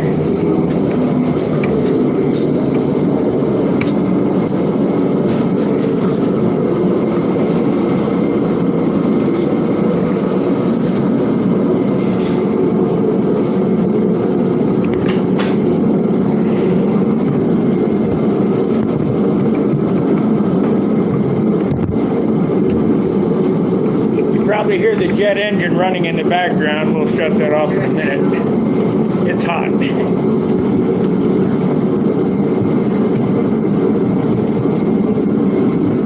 Come on, open up.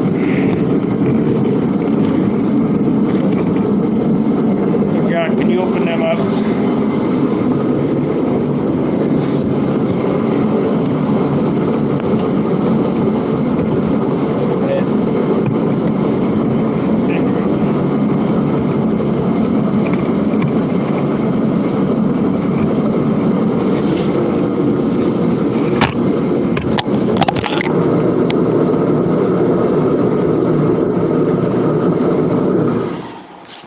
All right, the jet engine is shut off.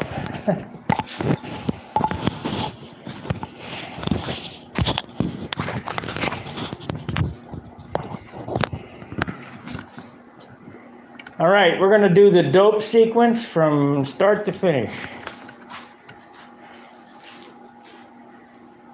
Is it lightweight? Yeah. I'll order some more from Bodak. Light silk span, 2 sheets, 24 by 36. And that'll cover the wing.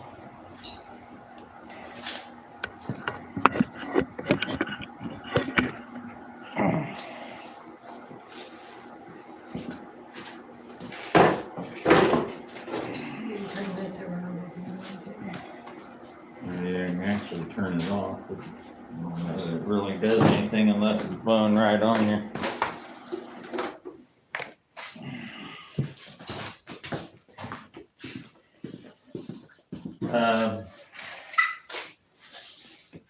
You know where the mason jars and stuff are at? I bought a whole flat of them. They're all right there. Top, bottom, there's some cheap ones if you want to use the cheap junk ones. I have some. This is some tinted Now I use new stuff. clear. We got any clear? Oh, yeah. There's gallons of it right there. That's JJ.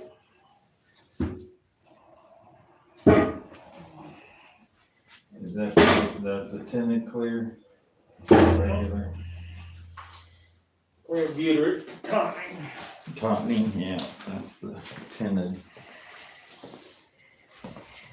Okay, we're gonna use what's left in this can. There's not much left in this, but I need to get. Of course.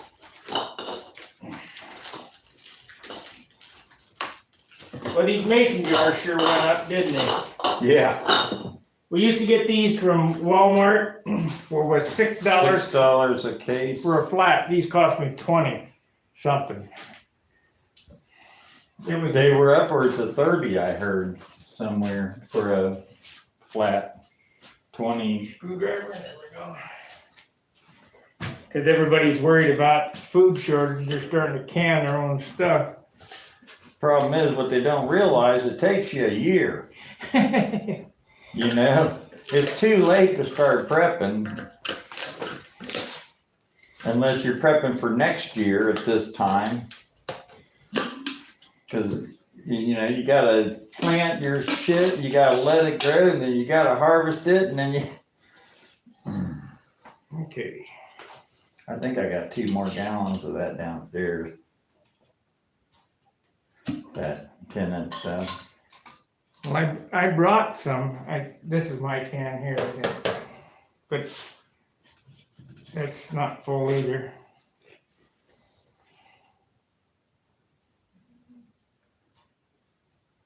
What color are you painting this thing? That pearl green. So you want a white base. Yep. So you're gonna start tinting that white then now. Yep. This dope here is 30 years old. That's all right. Doesn't do nothing. But now I had some Brodeck dope and dig this shit. I had a whole gallon of it. It turned to jelly. This was manufactured 9/10/72. That Brodeck dope, they turned to jelly in the can. And I poured, there's a little bit of liquid on the top. I poured that liquid out and put straight lacquer thinner in and tried to thin that shit back out, and it would not turn back into a liquid. 72, 82, 92, 2002, 2012.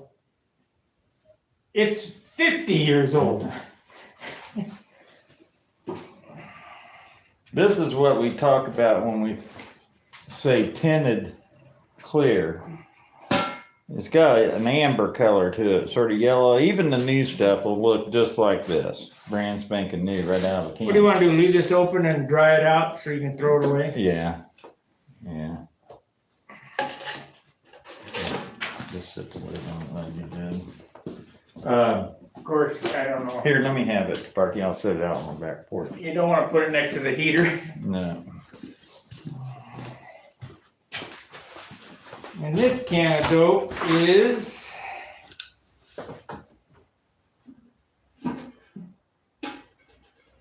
it says expiration date, manufacture date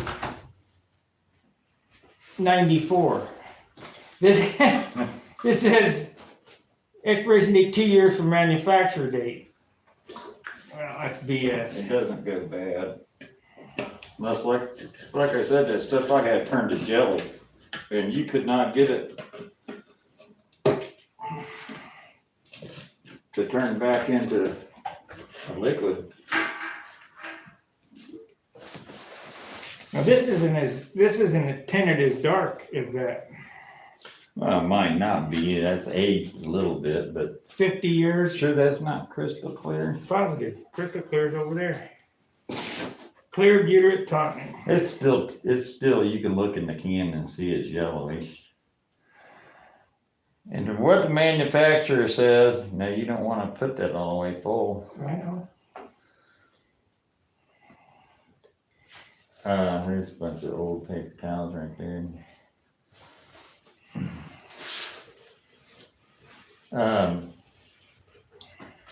Supposedly they put tin in there so you can tell where you painted at, where you didn't. And they actually have some that are tinted blue. I don't use that stuff.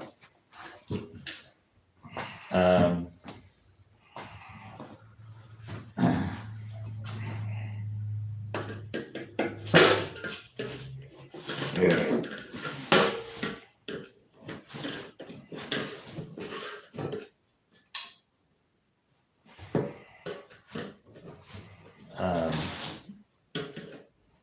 that's definitely, it definitely looks blue when you paint it on there. It's for sure blue. There should be a little cup, spoonful cup thing.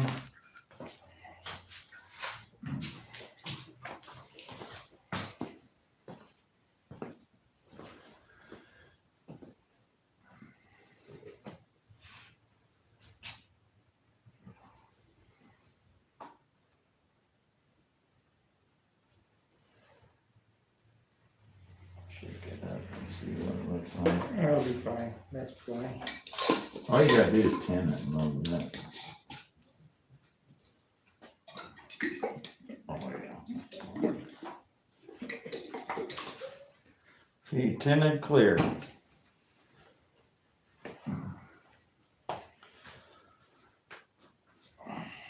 I'm gonna need some more paper towel.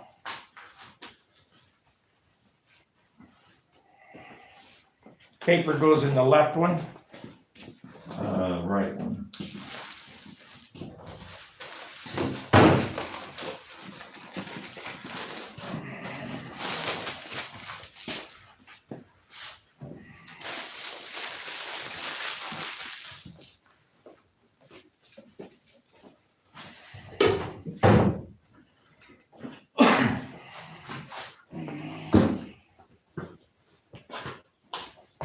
Okay, so what we've done here is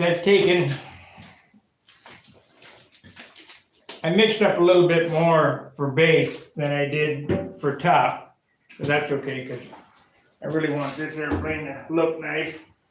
So we're gonna use all this as base.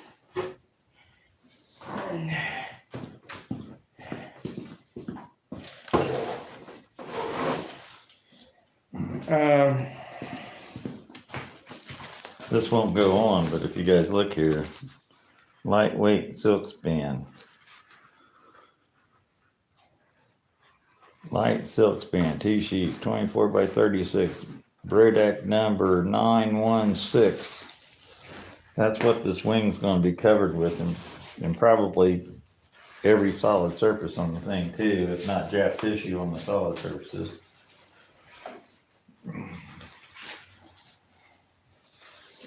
You can use medium weight if you want to, but It takes more dope to fill. Because your strength comes from the dope, it doesn't come from the paper. the paper's a carrier. The dope is a plastic. You're making your own monocoque with a paper backing, sort of. Although not quite as strong, but you know, everybody's trying to build these airplanes bulletproof. If you're a competitor, you build them to compete. One season. One season. If that plane lasts over a season, you're a good pilot and you're taking care of your airplane.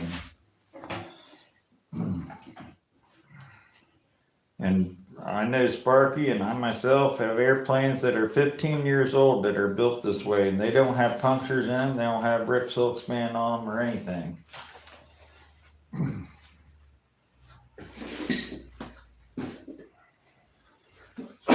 Yeah, unless they hit the ground, they look the same way they're. Yeah, I mean, not to say that if you fly over grass a lot and stuff like that, you might be better off to use polyspan or monocoat or something like that, where you got little sticks or whatever that stick up, but accidents happen, you know. The dope is one of the most forgiving mediums that you can put on your airplane. If you start from the base and go with dope all the way through your top coats, you can fix that airplane outside of custom colors. You can fix that airplane.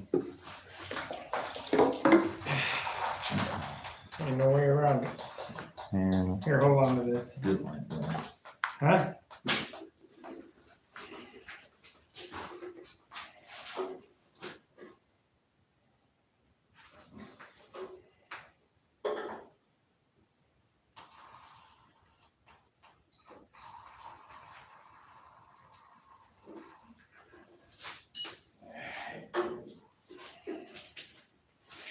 Okay, so what I have here is half a quart of clear dough with, what do you think that is? 2 tablespoons, that little cup Probably, so you say 2, maybe 3 tablespoons of white. of white.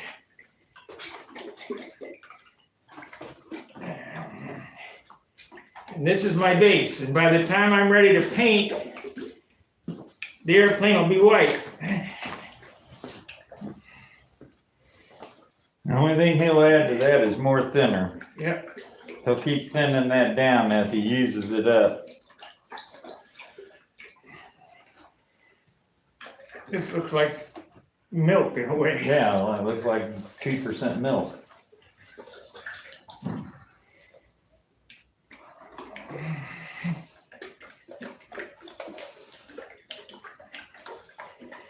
I know he changed a little bit here. You normally go 50-50, but it's a little heavier now. Now he wants to Better substrate. get a substrate on there, a sticky substrate, so when he puts a substrate on, he's got enough to glue it down with. Yeah, we've been having a slight problem with substrate. Delamination, and we're using too much thinner at the beginning. But for that little bit that I added there, it shouldn't take maybe half, not even half an ounce. Half an ounce maybe, yeah, if you're lucky. Okay, can I paint on this or not? Yeah, that's the old.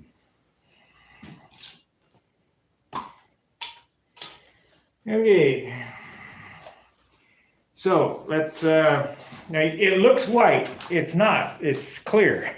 Yeah. Let's pull this over here. Or,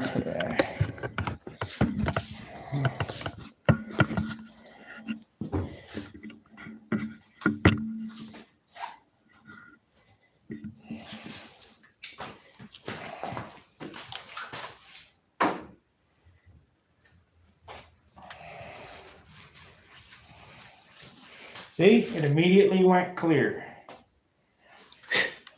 But after the tissue, you know, I might add a little more white to it as it gets closer to the end, but I'm just trying to tint the wood, and every coat it'll get lighter and lighter and lighter.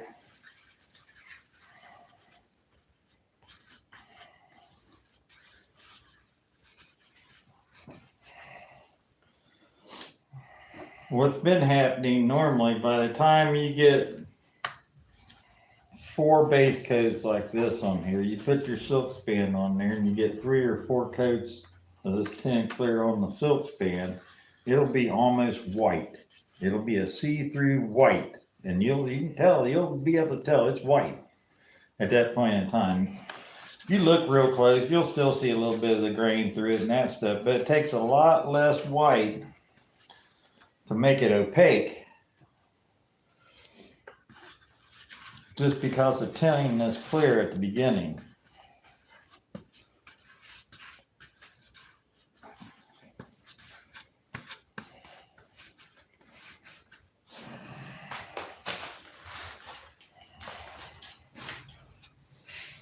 And white, by the way, is one of the heavier colors that you can paint. Whites, yellows, reds, they're heavy.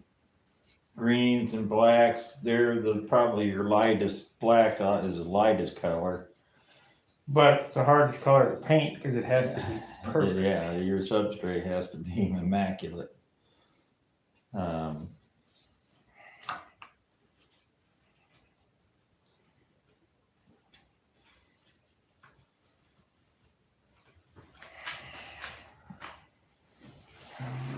Get all along this edge right there. There you go.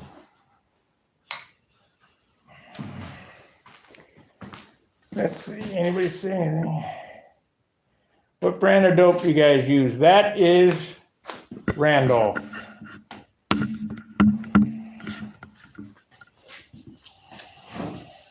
Let's do the bottom first.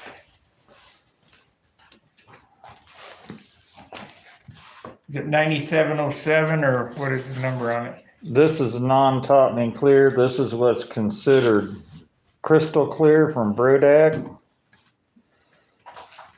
Randolph says right down here by my thumb.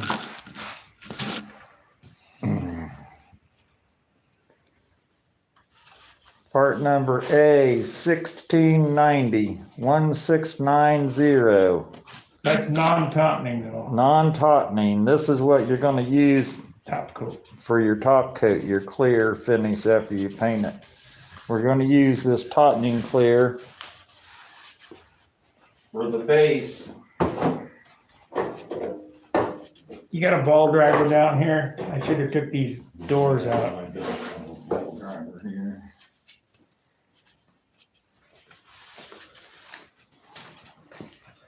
This is the tautening clear butyrate, sort of amber in color. Product number 9701. Tautening clear butyrate. Same Randolph, same stuff.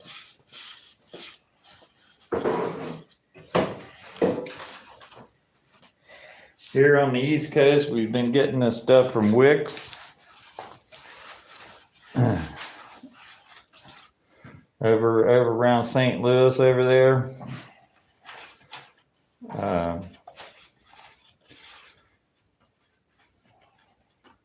I just pick it up on my way home Yeah. or way here, either way.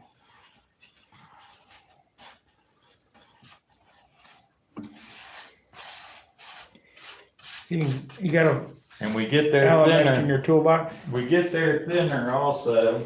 Yeah. Um, 2 gallons of thinner for every gallon of dope.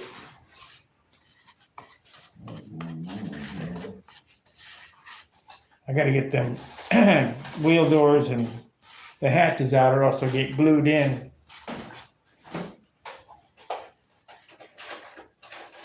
let me go down and get a ball driver. It's easier with the ball driver. But better bring a scalpel too, in case you gotta pry it out. There's exactly here. So we're gonna get 3 coats of this. Then the paper goes on, then it gets minimum 3 coats of dope to fill the paper clear. And then 1/2 pint of color, that's all you get. And then you have 1 unthinned pint of the crystal clear. And that yields a 6-ounce finish. It takes a lot of sanding to get the finish that you're looking for without paint.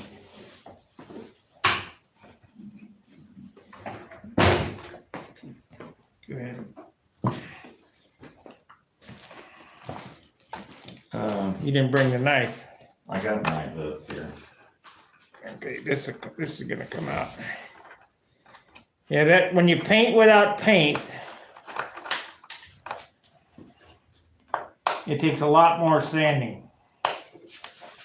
You know, I could just slop on some urethane, and yeah, it'd be shiny. It'd be heavy. Take your pick. One's exacto blade, one's which is stronger. There's a Uber scooper. I just got a feeling I'm gonna have to pick them out of there, you know. Yeah, I don't want them stuck down in there.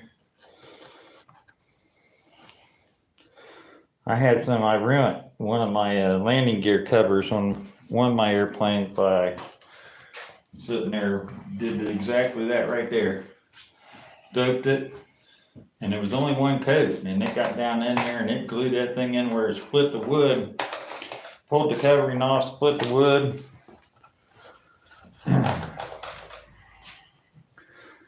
I had to remake the wheel pant cover.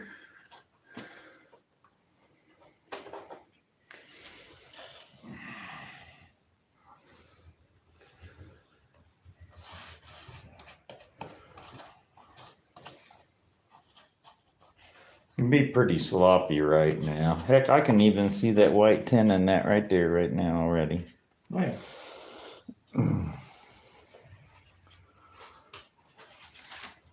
This will not affect adhesion properties or anything like that. Dope is dope is dope. It's either got color in it or it's clear. One or the other. It's the same stuff. And plain dope on an airplane will whip up to a shine. You don't have to put any clear over it. Put all your colors on there and buff it out and it'll whip up to a real nice shine. What it won't have is depth. Your top coat of clear, all it adds is depth. Gives it that baby grand piano look. Now you just want to slop that dope on here right now. You're just getting it on the wood and letting it soak in, and You can't screw this you up. can't screw it. Yeah, you can't screw it up at all. Not on any of these first probably 5 steps that you go through here.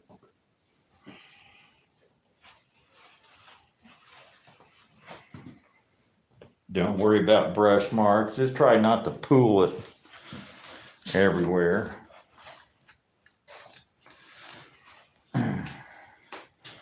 It'll soak up and you won't hardly even be able to tell it's on there after it dries. Not dripping that in my boots, are you? Yep. Quit it.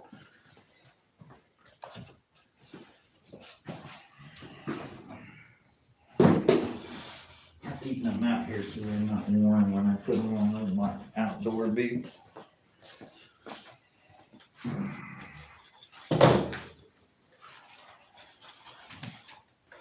My feet sweat real easy, and I can, in the wintertime, if your socks get wet, your feet will be cold. So if you keep your boots out in the garage, They're already cold. they're already cool, and you put them on at the last second before you go outside, and then less chance of your feet sweating and getting cold.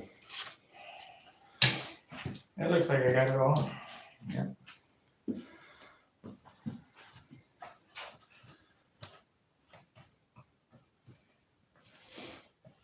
Don't forget to do all your little parts and pieces. I built complete airplanes and had them painted, trimmed, and everything. Said, shit, it didn't do all the covers.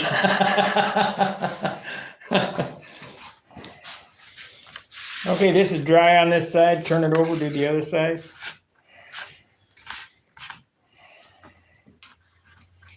And make absolutely sure you get the same amount of coats on both sides of the airplane. It'll definitely warp it if you don't.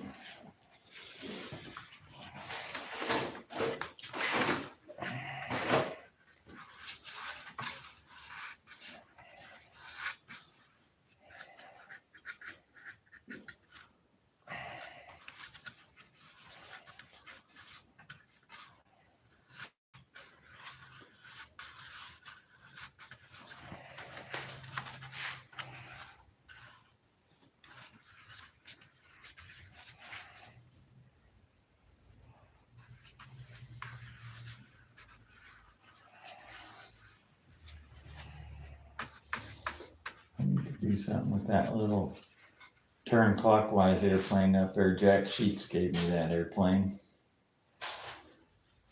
It's made for flying clockwise. That ought to be a real treat. You ain't gonna fly it. I'll never fly it. I got it because Jack gave it to me. All right.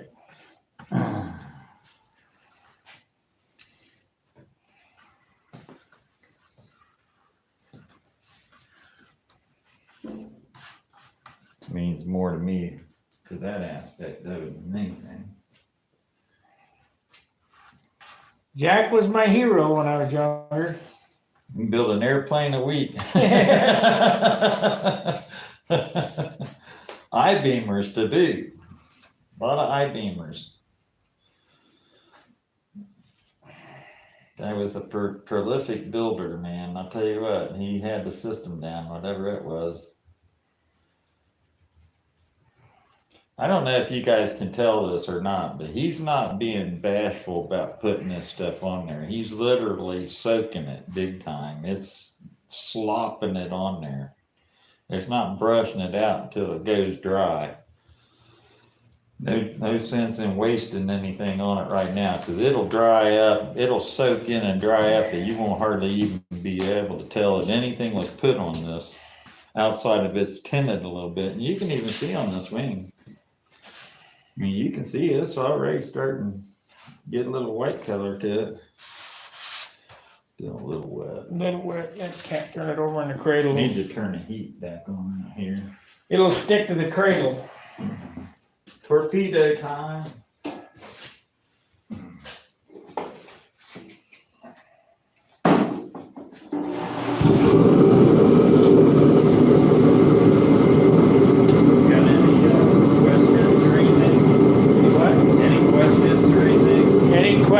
Let's see. Is the color a powder can? And no, the color is colored dough. No, we don't have to register with the FAA, although I am registered with the FAA. Whatever the base color that your plane's going to be, if it's going to be a 90% red or whatever, I'd still paint the airplane white.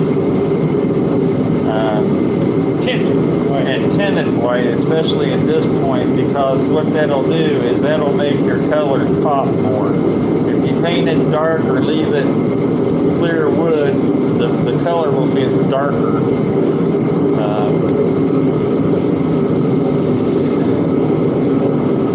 White is always the best base color to start off with, and it'll take less other colors to cover that than it will any other thing that you can do. Than the bare wood.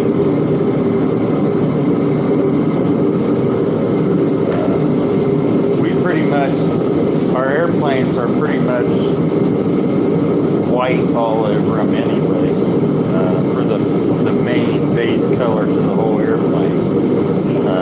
So this actually benefits us probably more than if you're going to paint an all red airplane or an all blue airplane or whatever, but it'll not to say they won't benefit you. I think you took that with you. Look at that box. I think you took that with you to see that was that special stuff that you got from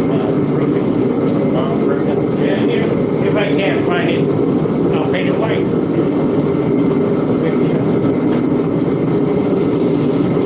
I just thought it would be cool to do an art shawl paint job in green. Have you seen that airplane that's on the internet that the guy did with in a green, a fluorescent sort of green and white?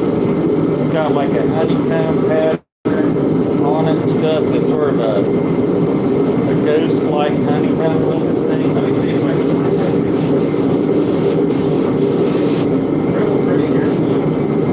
The guy at the net, he's on the floor, I can't think of his name. In a green airplane, really nice. Good painter.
one coat over the whole thing.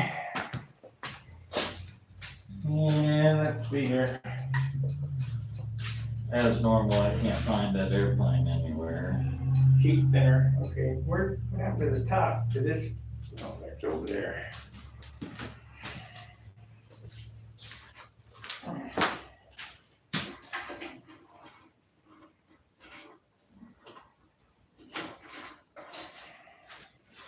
Now, we're talking about this white that I'm putting on there. If you look right here at the green, let's see, somebody said something.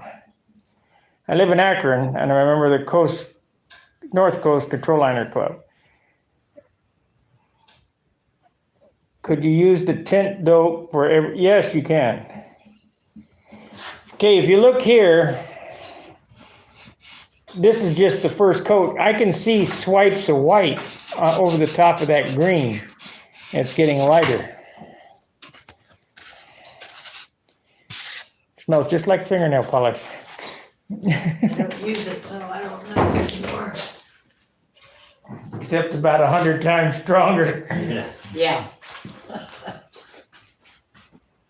The big thing about this is since your tinted colors are your heavier parts of your paint. Now we're talking, paint weight. When you're painting the plane, the pigment that they put in the colors adds weight to the paint over clear.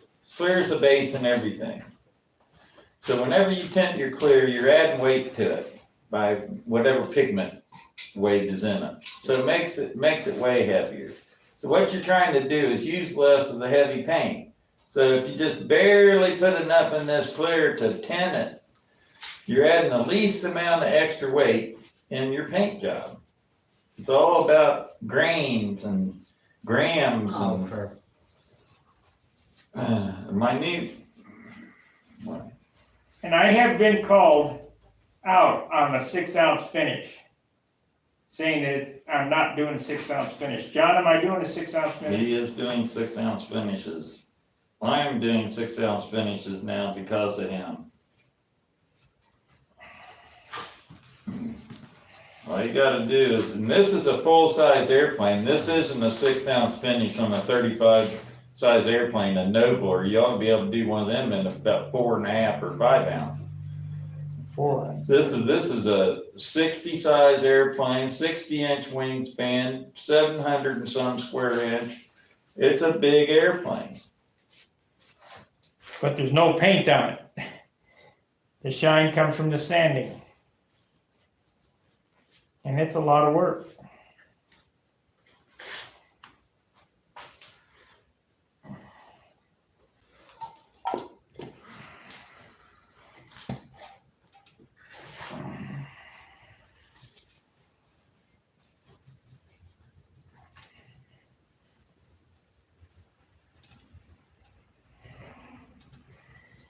So, one coat is 1 inch. See that? Okay, that's good. One coat is 1 inch.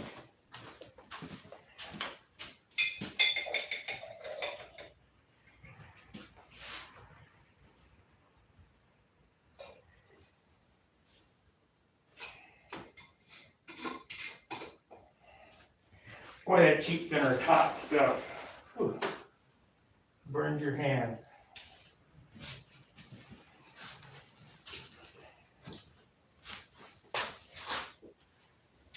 So I guess we're gonna do lunch or what? Yeah. I guess we'll do lunch, and after lunch I'll put another coat on this, and we'll call it a day.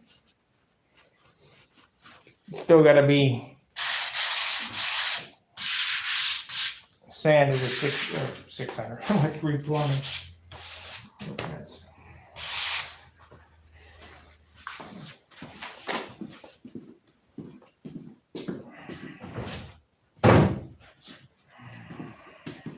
Cute, I can't stand it.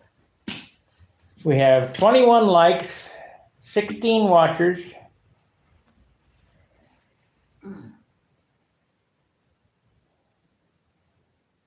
How did John pour the thinner out of the can without spilling it? Well, he did it upside down.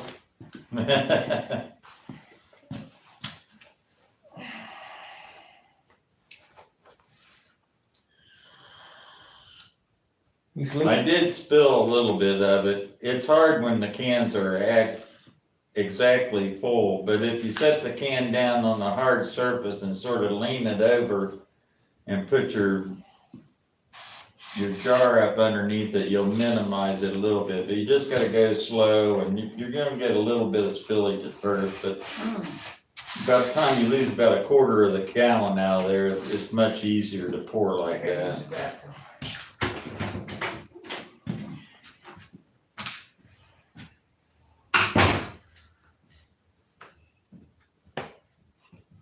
We'll bring it in when you're done. There you go, you can have it. Change the rules as you go along. Oh, yeah. So typical. I'm looking for an airplane that I saw on Facebook that was painted green and some other colors, and it had like a honeycomb sort of pattern into the paint. It was real pretty. It's sort of a fluorescent greenish color. Somebody could repost that, or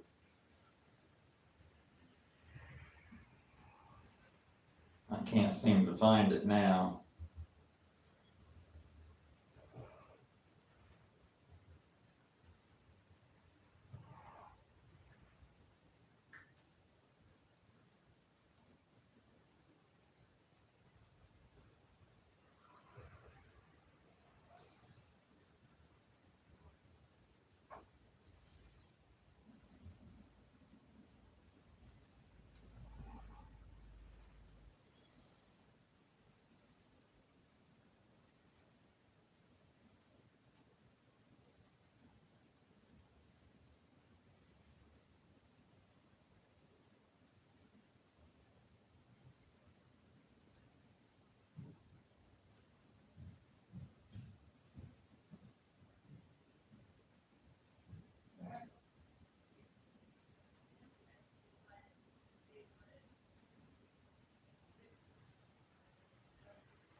You been talking?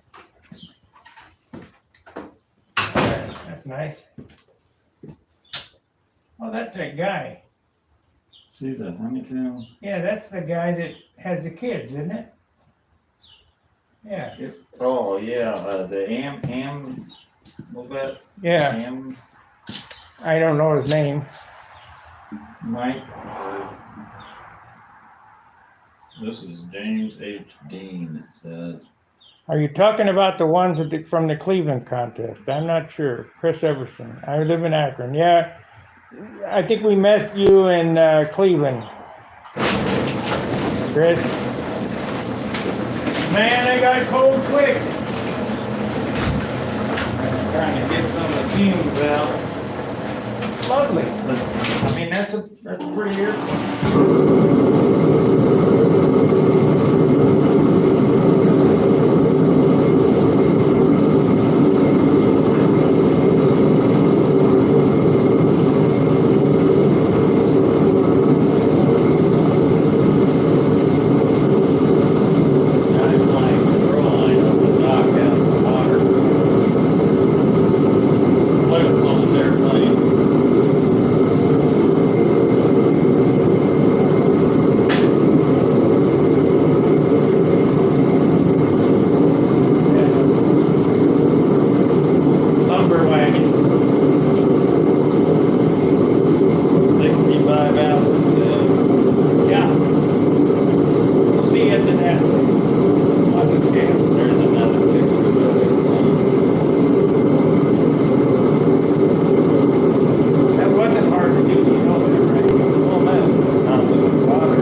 paper to do. Oh, yeah, that's a lot of tape. No, I didn't see, no, I'm talking about the mask, the blue mask, I don't know the blue mask. Oh, yeah. And then, so, that took half a roll of paper. Yeah. Oh, yeah. Because you're using full sheets. 60, there's 2 sheets, 60 inches or 62 inches, and 10 sheets, 48 inches.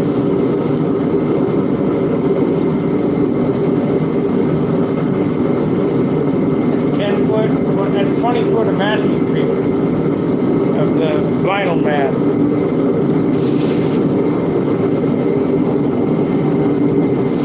Okay, if you listen here, you can hear that it's rust. I'm gonna have to knock that off for 320 after lunch, and we'll do another coat.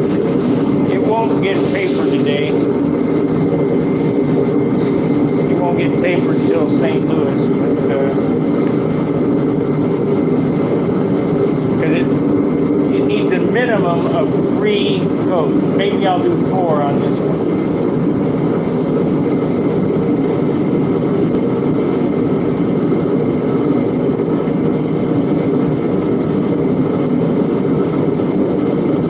He had 6 different colors of green in the bottom checkerboard. Mike Almoff, yeah. Yeah, but that ain't his airplane, I don't think. Is that it? That looks like something Mike Almoff would build. It's electric, it's a profile.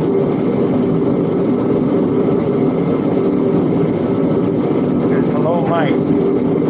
Mike's not here.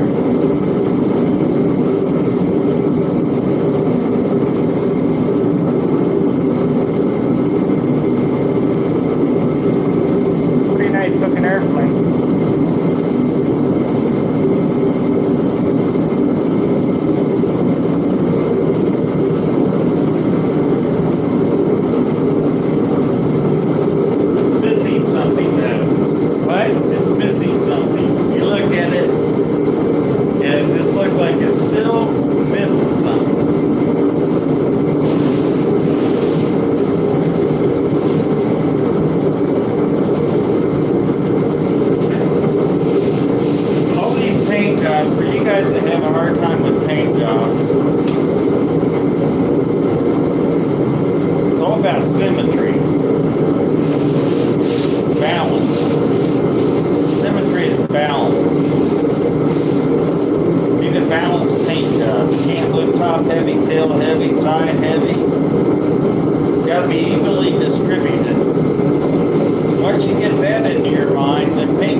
After lunch, we're going to go get something to eat.